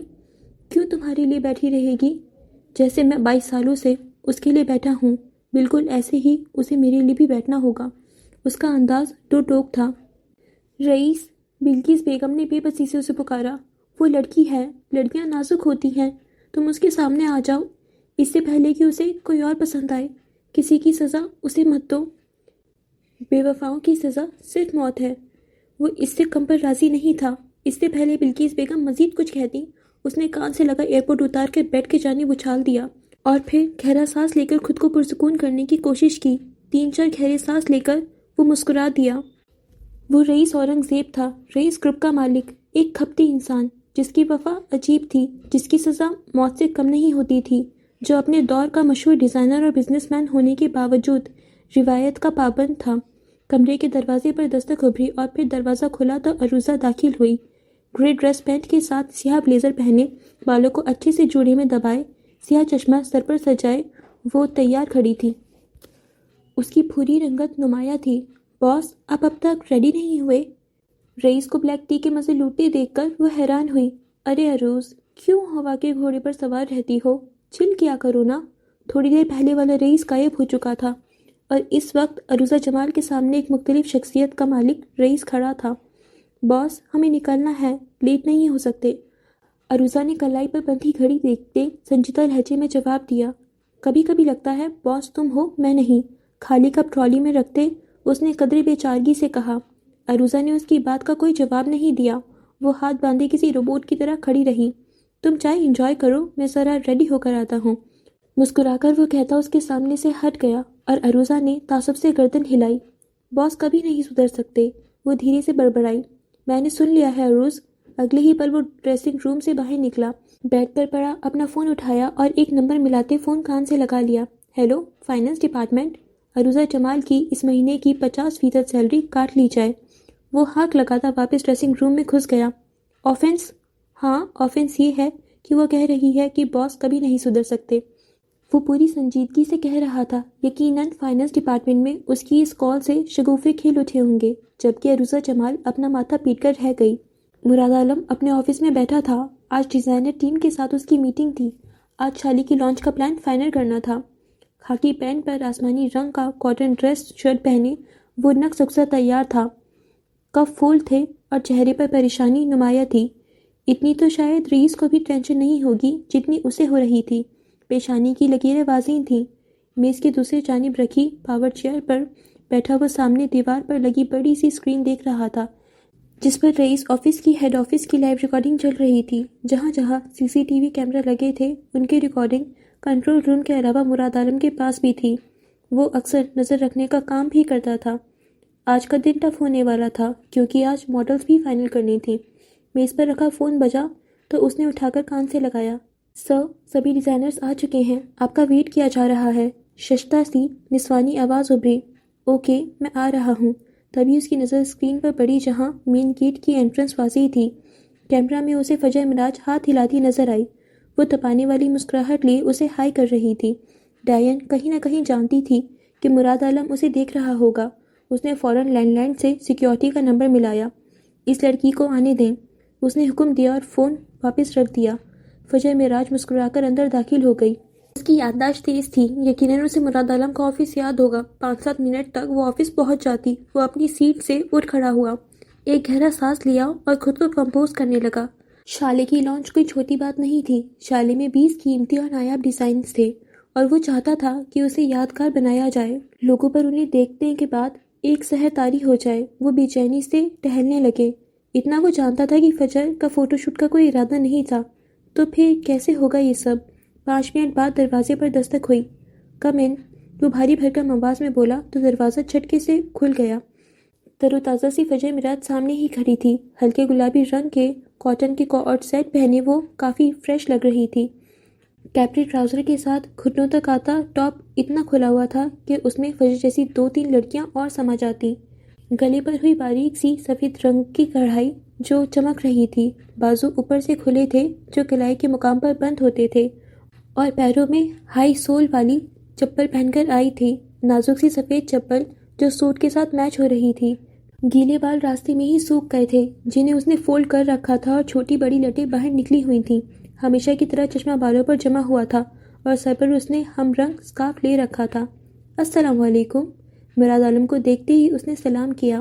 کبھی کبھی مجبوری میں گدھوں کو بھی باپ بنانا پڑتا ہے، اور فجر کے لیے یہ مجبوری وہی تھی۔ وعلیکم السلام۔ اس نے کلائی پر بندھی گھڑی دیکھی، پورے 12 بج رہے تھے۔ وہ دل ہی دل میں متاثر ہوا۔ سر، میں وقت کی پابند ہوں۔ وہ آج مسکرا رہی تھی۔ مراد کو حیرت ہوئی، ورنہ تو ڈریگن بنی منہ سے آگ ہی نکالتی تھی۔ شاید اسے اپنی ویلیو کا اندازہ ہو گیا تھا کہ وہ بیکار نہیں تھی، وہ واقعی اہم تھی۔ درد کبھی بھی ختم نہیں ہوتا، بس ہم مسکرانے کی نئی وجہ ڈھونڈ لیتے ہیں۔ گڈ، وہ بس اتنا ہی کہہ پایا۔ کیا لوگی؟ چائے، کافی؟ اس نے مروتاً پوچھا، ورنہ تو چاہ رہا تھا فٹافٹ کام شروع ہو جائے۔ نو تھینکس۔ وہ ناشتہ کر کے چائے پی کر پھر آئی تھی۔ تو آؤ، پھر تمہیں ریز جیولری کی بہترین جیولری میں سے شالی دکھاتا ہوں۔ وہ کہتا ہوا آفس سے باہر نکلا تو فجر بھی اس کے ساتھ ہی باہر آئی۔ سیاہ بیگ کندھے پر ڈالے وہ مراد عالم کے پیچھے پیچھے چل رہی تھی، سفید چمچماتا ماربل جس میں وہ اپنے آپ کو واضح دیکھ سکتی تھی۔ وہ دونوں قدم بڑھاتے آگے چلتے گئے، آفس سے نکل کر داہنے جانب راہداری میں داخل ہوئے۔ مراد عالم نے اپنے والیٹ سے ایک کارڈ نکالا۔ وہ دونوں اب ایک الیکٹرک دروازے کے سامنے کھڑے تھے جو کارڈ سکین ہونے پر ہی کھلتا تھا۔ یہ وہ کمرہ تھا جہاں بیش قیمتی جیولری اور ہیرے جواہرات رکھے جاتے تھے، جہاں آنے کی اجازت کم و بیش لوگوں کو ہی تھی۔ کارڈ سکین ہونے کے بعد دروازہ کسی لفٹ کی مانند کھلتا چلا گیا اور وہ مراد عالم کے پیچھے کمرے میں داخل ہو گئی۔ دروازہ بند ہو گیا۔ فجر کو یہاں کا سیکیورٹی سسٹم پسند آیا تھا۔ راہداری کے کنارے پر اس نے 2 سوٹڈ بوٹڈ لوگوں کو کھڑے دیکھا تھا، یقیناً وہ گارڈز تھے۔ Lights please. مراد عالم کے کہنے پر ایک دھماکے سے روشنیوں کا سیلاب امڑ آیا۔ فجر نے اپنی اینک اتار کر آنکھوں پر جمائی۔ زیادہ تیز روشنی اسے اریٹیٹ کرتی تھی، اور جیسے ہی اس نے گردن اٹھا کر دیکھا وہ ساکت رہ گئی۔ پل بھر کو منہ حیرت سے کھل گیا۔ اس کے سامنے ہی کانچ کے جاروں میں آنکھوں کو کھیرا کرنے والے زیورات رکھے تھے۔ یوں تو پورے کمرے میں دیواروں سے منسلک شیلف بنے تھے جس میں ہیرے، قیمتی پتھر اور کئی آرٹ کے نمونے رکھے تھے، لیکن سامنے ہی میز پر 5 جار تھے۔ شالی جیولری میں ٹوٹل 5 ڈیزائن ہیں۔ مراد عالم نے بولنا شروع کیا۔ منیمل جیولری پہننے والی فجر ان ہیرو جواہرات کو دیکھ کر پل بھر کو حیران رہ گئی، اس لیے نہیں کہ یہ ہیرے تھے یا بیش قیمتی تھے، بلکہ یہ بہت خوبصورت تھے، بے انتہا حسین۔ ہاتھوں کی کاریگری اس قدر حسین بھی ہو سکتی ہے؟ وہ تو دنگ رہ گئی تھی۔ آج اس نے دل میں ہی اعتراف کر لیا تھا کہ واقعی ریز جیولرز جیولری اور آرٹ کے معاملے میں پاکستان کا سب سے بڑا برانڈ ہے۔ یہ آرٹیکل نمبر 1 ہے۔ مراد عالم نے سب سے پہلے جار کی جانب اشارہ کیا۔ سیاہ کاربونیڈوز، سیاہ ڈائمنڈ سے بنایا یہ نیکلس جو مشرقی اور مغربی ڈیزائن کا منہ بولتا ثبوت تھا، یہ دیکھنے والوں کو حیران کر دیتا تھا۔ اس کا ڈیزائن چوکر تھا، اس میں لگے سیاہ ڈائمنڈز بڑے بڑے تھے۔ 4 انچ چوڑا یہ نیکلس بے انتہا خوبصورت تھا۔ اس کے ڈیزائن کو اتنی مہارت اور خوبصورتی سے بنایا گیا تھا کہ دیکھتے ہوئے دل لگتا، اور اس کے ساتھ کے ایئر رنگز چھوٹے سائز کے ہم رنگ تھے۔ یہ آرٹیکل 2 ہے۔ مراد نے دوسرے جار کی جانب اشارہ کیا۔ یہ نیکلس بڑے بڑے ٹرکوائز فیروزے سے بنا ہوا تھا، اور اس کا رنگ بھی ویسا ہی تھا۔ یہ مالا سیٹ کی طرح تھا جو پہننے پر سینے سے ذرا نیچے تک آتا تھا۔ فیروزے کو دراصل ویسٹ کا ڈائمنڈ کہا جاتا ہے۔ اس نیکلس کو ونٹیج سلور میں کرافٹ کیا گیا تھا، اور فیروزہ بڑی مہارت اور خوبصورتی سے جوڑے گئے تھے۔ نیکلس کے ساتھ ساتھ لمبے ایئر رنگز اور ایک انگوٹھی بھی تھی۔ انگوٹھی کا سائز اتنا تھا کہ فجر کا آدھا ہاتھ چھپ جاتا اور اس کی قیمت ہزاروں ڈالرز میں تھی۔ یہ آرٹیکل 3 ہے۔ تیسرا آرٹیکل مکمل مشرقی ڈیزائن تھا۔ سنہری رنگت والا سونے کا بنایا چوکر اور مالا سیٹ برائڈل جویلری میں آتا تھا۔ یہ پورا ہی سنہری تھا اور اس میں دمکتے اسٹون اسے بیش قیمتی بنا رہے تھے۔ یہ ان لڑکیوں کے لیے بہترین تھا جنہیں رنگ برنگی جویلری پسند نہیں آتی تھی، جو ایک ہی رنگ پہننا پسند کرتی تھیں۔ جانے کتنے تولے سونے سے بنایا سیٹ بیش قیمتی تھا۔ یہ آرٹیکل 4 ہے جو کافی ڈیمانڈنگ رہا ہے۔ ہم نے اسے نیا ٹچ دے کر شالے کلیکشن میں شامل کیا ہے۔ یہ سلور جویلری تھی، ونٹیج سلور، ایک باریک سا نیکلس جسے غور سے دیکھا جائے تو نیکلس کی چین عجیب و غریب شکلوں سے بنی ہوئی تھی۔ اس میں شکلوں کی ایک باقاعدہ ترتیب تھی۔ یہ شکلیں انسانی چہرے نہیں تھے، بلکہ غور کرنے پر کہیں مکڑی، کہیں تتلی اور کہیں پنکھ لگے نظر آ رہے تھے۔ اس کے ساتھ بریسلیٹ تھی اور یہ خوبصورت تھا۔ آرٹسٹ خود ایسے ڈیزائنز پہنتے تھے۔ ماڈلز اور راک سٹارز، یہ انہی کے لیے بنایا گیا تھا۔ یہ آخری آرٹیکل ہے جس نے سب سے زیادہ ٹف ٹائم دیا ہے۔ اسے بنانے میں تو سالوں لگے ہیں، پر ابھی سمجھ نہیں آ رہا اسے لانچ کیسے کیا جائے، مراد عالم بتا رہا تھا، اور فجر ٹھہر گئی۔ وہ اسے جھک کر غور سے دیکھ رہی تھی۔ یہ ڈیزائن آرٹ کا منہ بولتا ثبوت تھا۔ چشمے کے پار سے جھانکتی اس کی خوبصورت ذہین آنکھیں اس ڈیزائن کو دیکھتے ہوئے پروسیس کرنے کی کوشش کر رہی تھی۔ اب تم خود کو باقیوں سے الگ سمجھتی ہو تو اس ڈیزائن کے بارے میں بتاؤ، میں بھی دیکھوں تمہاری ان ذہین آنکھوں نے کیا اسکین کیا ہے۔ مراد عالم کے کہنے پر وہ چونک کر سیدھا ہوئی۔ ڈیزائن کو غور سے دیکھا جائے تو زیادہ کچھ سمجھ نہیں آتا۔ بڑی سی خوبصورت سفید، گرے اور مٹیالی رنگ کی سیپی جو کسی تاج کی طرح دکھتی تھی، اس سے چھوٹے بڑے سیپ سے نکلتے موتیوں کی لڑیاں لٹکی ہوئی تھیں۔ دیکھنے پر سمجھ نہیں آتا تھا اس کو کیسے پہنا جاتا ہوگا۔ واقعی اسے لانچ کرنا اور صحیح طریقے سے لانچ کرنا کافی مشکل تھا۔ یہ جویلری کا حصہ نہیں ہے، یہ آرٹ ہے۔ جویلرز جویلری پر فوکس کرتے ہیں، جبکہ ایک آرٹسٹ ہمیشہ اپنے ڈیزائنز اور جویلری کے ساتھ ساتھ آرٹ پیس ضرور بناتا ہے جو صرف آرٹ کو ظاہر کرتا ہے۔ سینے پر بازو باندھے وہ فرصت سے بولی، اور تمہیں ایسا کیوں لگا؟ مراد عالم آنکھیں چھوٹی کیے اسے دیکھے گیا۔ اس کمرے میں 27 ایسے پیس ہیں۔ رئیس جویلرز کے پچھلے 25 سالوں میں ٹوٹل 27 کلیکشنز لانچ کیے گئے ہیں، اور ہر کلیکشن میں ایک پیس ایسا ضرور ہوگا جو ابھی اس کمرے میں موجود ہے، اور اس پر کوئی قیمت بھی نہیں لکھی گئی۔ اس کا مطلب یہ ناٹ فار سیل ہے، کندھے اچکا کر کہتی وہ مراد عالم کی جانب مڑی جو متاثر نظر آ رہا تھا۔ یہ ناٹ فار سیل نہیں ہے، بلکہ کچھ آرٹسٹ ایسے ڈیزائن بنواتے ہیں۔ ہاں، البتہ یہ عام لوگوں کے لیے نہیں ہوتے۔ اس نے اضافہ کیا، اب ہم چلتے ہیں کانفرنس روم میں جہاں میرا انتظار کیا جا رہا ہے۔ مجھے امید ہے آج سبھی ماڈلز فائنل ہو جائیں گے۔ ایک بار ماڈلز فائنل ہو جائیں تو پھر کاسٹیوم کی باری آئے گی۔ تم کیا کہتی ہو؟ وہ اب دروازے کی جانب بڑھ رہے تھے۔ آپ کے سب سے مشکل سیپ والے آرٹیکل کی لانچ کیسے کرنی ہے وہ آئیڈیا مجھے آ چکا ہے، یہ میں دیکھ لوں گی، باقی آپ اور آپ کے ڈیزائنرز دیکھ لیں۔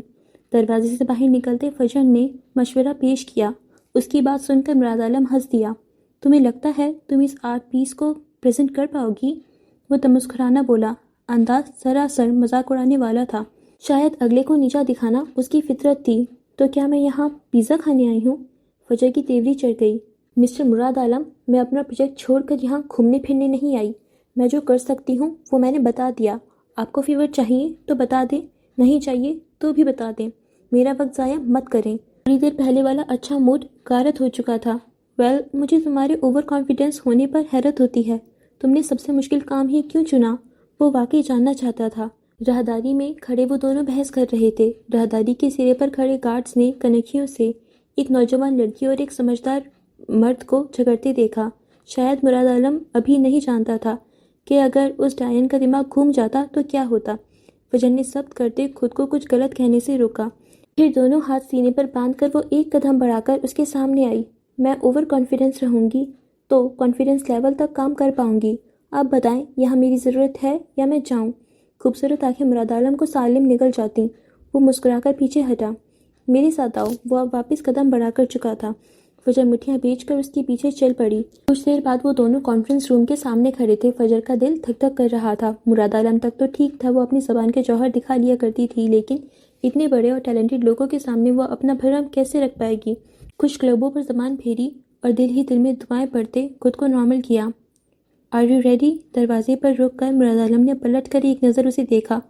آنکھوں میں عجیب سی چمک تھی۔ آلویز، وہ سرخ چہرے کے ساتھ مسکرائی اور پھر دروازہ کھل گیا۔ روشنیوں کا ایک سیلاب سا امڑ آیا۔ مراد عالم اندر داخل ہوا۔ فجر نے ایک گہرا سانس لیا اور پھر قدم بڑھا کر وہ کمرے میں داخل ہو گئی۔ کمرے کا دروازہ بند ہوتا چلا گیا۔ کیا کہتے ہو؟ کیا ہوگا؟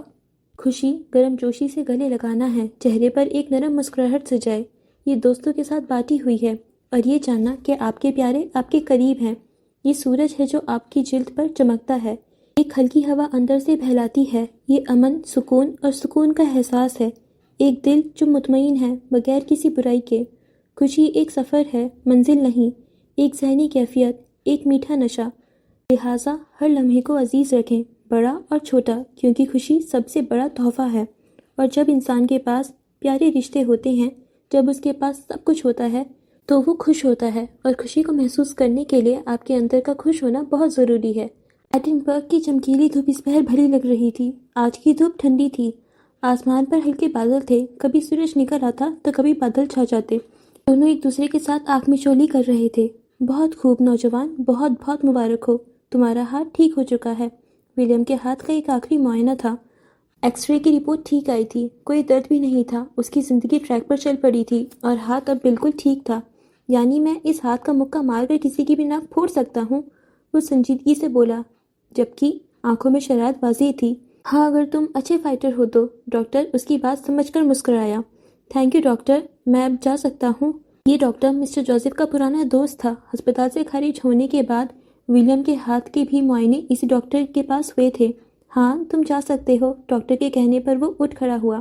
بیگی پینٹ اور ٹی شرٹ کے اوپر وہ سیاہ جیکٹ پہنے ہوئے تھا۔ جیکٹ کے کالر بڑے تھے اور نئے ہیئر سٹائل ہیئر کٹ میں وہ اچھا لگ رہا تھا۔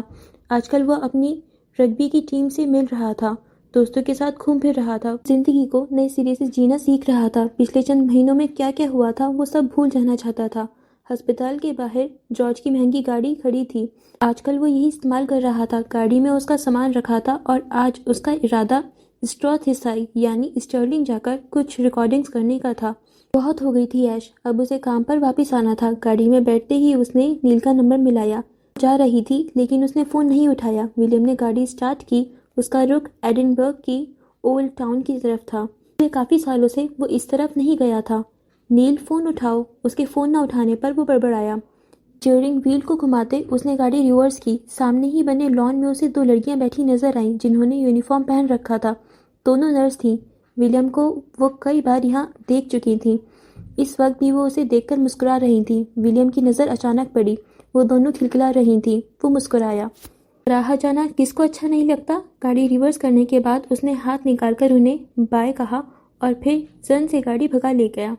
پتھریلی سڑک کراس کی گاڑی تیزی سے آگے بڑھ رہی تھی۔ گہری سرمئی عالیشان عمارتوں کے درمیان سے گزرتی اس کی گاڑی میں تیز میوزک بج رہا تھا۔ اس کی گاڑی کا رخ اولڈ ٹاؤن کی طرف تھا، جو دراصل ایڈنبرگ کا ایک تاریخی علاقہ تھا۔ یہ گلیوں کا ایک نیٹ ورک ہے جو 15ویں صدی میں بنایا گیا تھا، اور یہ ایڈنبرگ کیسل اور سینٹ کیسل چرچ کی وجہ سے کافی مشہور ہے۔ جیسے ہی وہ اولڈ ٹاؤن پہنچا، نیل کا فون آنے لگا۔ کہاں ہو بدبودار آدمی؟ فون اٹھاتے ہی وہ بولا۔ سویا ہوا تھا۔ نیل کی نیند میں ڈوبی آواز گونجی۔ بائی دا وے، اسی بدبودار آدمی کو تم نے اس دن گلے لگایا تھا، بھول گئے؟ نیل مصنوعی خفگی سے بولا۔ پی کر آیا تھا میں، چڑھ گئی تھی مجھے، یاد ہے؟ مسکراہٹ چھپائی وہ اونچی آواز میں بولا۔ اوہ، تم بھی بھول رہے ہو کہ اس رات بیچ سڑک تمہاری ہیروگری کیسے نکلی تھی؟ نیل کون سا کم تھا؟ دونوں ایک دوسرے کو روسٹ کرنے کا کوئی موقع ہاتھ سے نہیں جانے دیتے تھے۔ میں اسٹرلنگ جا رہا ہوں، تم چلو گے؟ ولیم نے بات بدل دی۔ وہ رات خوفناک تھی۔ اس کے بعد فجر اسے کبھی دکھائی نہیں دی تھی۔ کیا لینے جا رہے ہو؟ وہ اٹھ کر بیٹھ گیا۔ موسم اچھا ہے، سوچ رہا ہوں تھوڑا کام کر لوں۔ وہ اب سنجیدہ تھا۔ کیوں؟ آج سورج کس جانب سے نکل آیا ہے جو تمہیں موسم اچھا لگ رہا ہے؟ وہ حیران ہوا۔ سورج کو چھوڑو، تم تو اماوس کے چاند بن گئے ہو، نظر ہی نہیں آتے۔ 3 دن ہو گئے تھے اسے نیل سے ملے۔ جب سے اس نے کیفے سنبھالا تھا وہ کافی بزی ہو گیا تھا۔ بس میں ذمہ دار شہری بن رہا ہوں، یہی عمر ہے، نیل نے دنیا جہاں کی سمجھداری جمع کرتے بولا۔ ذمہ دار شہری نہیں، ذمہ دار عاشق بننے کے تقدم میں ہو، میں سب جانتا ہوں۔ نیل کی بتی سی نکلی۔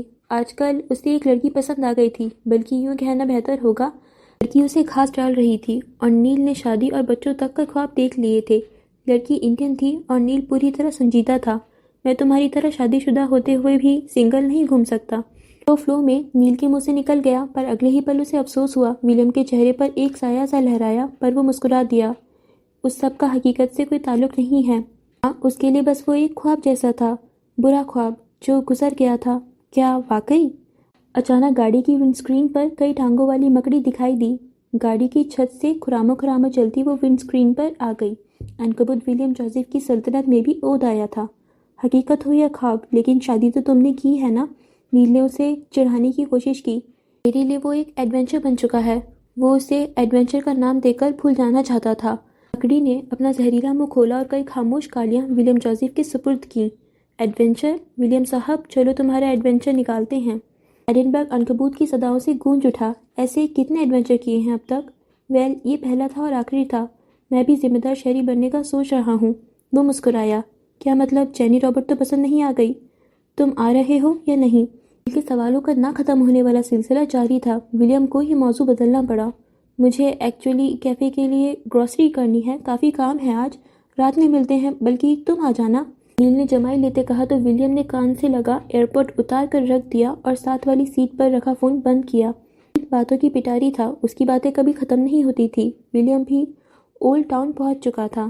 ونڈ اسکرین پر موجود عنکبوت سنجیدہ نگاہوں سے ولیم کو دیکھ رہا تھا۔ اب وہ گاڑی روکے کھڑا تھا۔ میوزک اب تیز تھا۔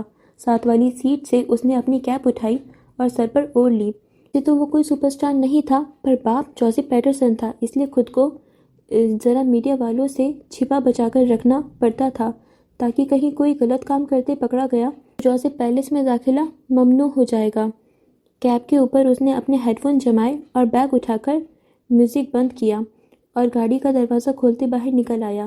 ڈینم کی بیگی گہری نیلی پینٹ پر سفید ٹی شرٹ اور اس کے اوپر جیکٹ پہنے ہوئے تھا، پیروں میں اسنیکرز تھے۔ اس کی گاڑی سے نکلتے ہی عنکبوت اپنی جگہ سے اٹھا اور تیزی سے چلتا کھلے دروازے سے گاڑی میں گھس گیا۔ کیمرہ اٹھا کر ولیم نے گلے میں ڈالا اور بیگ کندھے پر لٹکاتے اس نے گاڑی لاک کر دی اور سر اٹھا کر دیکھا تو اولڈ ٹاؤن سرمئی بادلوں سے ڈھکا ہوا تھا۔ چاروں جانب بس سیاہ گھوم رہے تھے۔ اپنی چال چلتا وہ آگے بڑھ گیا۔ دیر ہی میں ہلکی ہلکی بارش ہونے لگی۔ یوں بھی ایڈنبرگ میں بارش بہت زیادہ ہوتی تھی۔ اس نے بارش کی فوٹوگرافی کی اور پھر کوکیبرن اسٹریٹ، یہ ایک دلکش پتھریلی گلی ہے جو کافی ڈھلاؤ دار اور عجیب و غریب دکانوں سے بھری پڑی ہے۔ کافی بوتیک کیفے اور ریسٹورنٹ ہیں۔ میں دا ملک مین شاپ کے سامنے کھڑے ہو کر اس نے ہاتھ میں پکڑے کافی کی تصویر اتاری۔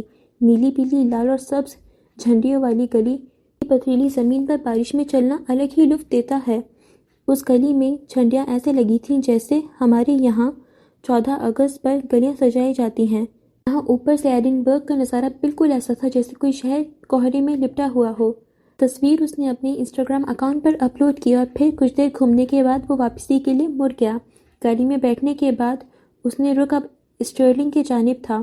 اس کی پچھلی پودوں کی میوزک والی ویڈیو کافی وائرل ہو گئی تھی۔ کئی نجی کمپنیاں اس سے وہ ویڈیو خریدنا چاہتی تھیں، پر اس نے ناٹ فار سیل کا ٹھپا لگا دیا تھا۔ اس کا مقصد ان ویڈیو سے میوزک بنانا تھا، نیچرل میوزک، اور آج کل وہ اسی پر کام کر رہا تھا۔ ایڈنبرگ سے اسٹرلنگ 1 گھنٹے کا سفر تھا جو اس نے کافی تیز اور رفتار سے طے کر لیا تھا۔ یہ قصبہ دیکھنے میں ایڈنبرگ جیسا ہی تھا۔ وہ اس وقت دی نیشنل والیس کی عمارت کے سامنے کھڑا تھا۔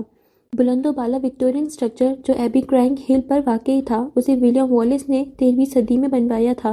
پھر وہ پہاڑی کے اوپر چڑھنے لگا۔ اپنے سامان کا بیگ کندھے پر لادے وہ والیس کے قریب کھڑا تھا۔ یہاں بھی بارش والا موسم تھا، لیکن بارش نہیں ہو رہی تھی بلکہ تیز ہوا چل رہی تھی۔ والیس ایک طرح کا ٹاور ہے۔ ٹاور کے اوپری حصے میں پہنچ کر اس نے بیگ سے اپنا سامان نکالا، ایک مشین کو ٹاور کی دیوار سے جوڑ دیا اور ہیڈ فون سے اٹیچ کرنے کے بعد اس نے مشین آن کر دی۔ تیز ہوا جب ٹاور کی دیواروں سے ٹکراتی تھی تو عجیب سی آواز پیدا ہوتی تھی جو اس وقت ریکارڈ ہو رہی تھی۔ کیمرے سے اس نے اس منظر کی ویڈیو بنائی اور پھر وہ واپس نیچے آ گیا۔ کچھ دیر یوں ہی گھومتا رہا۔ اس سے پہلے وہ واپسی کے لیے قدم بڑھاتا، عقب سے ابھرنے والی آواز پر وہ رک گیا۔ مڑ کر دیکھا تو ساکت رہ گیا۔ اس کے سامنے ہی وہ ٹوپی والا شخص کھڑا تھا جو اسے نیل کے کیفے میں ملا تھا۔ ارے بیٹا، تم یہاں؟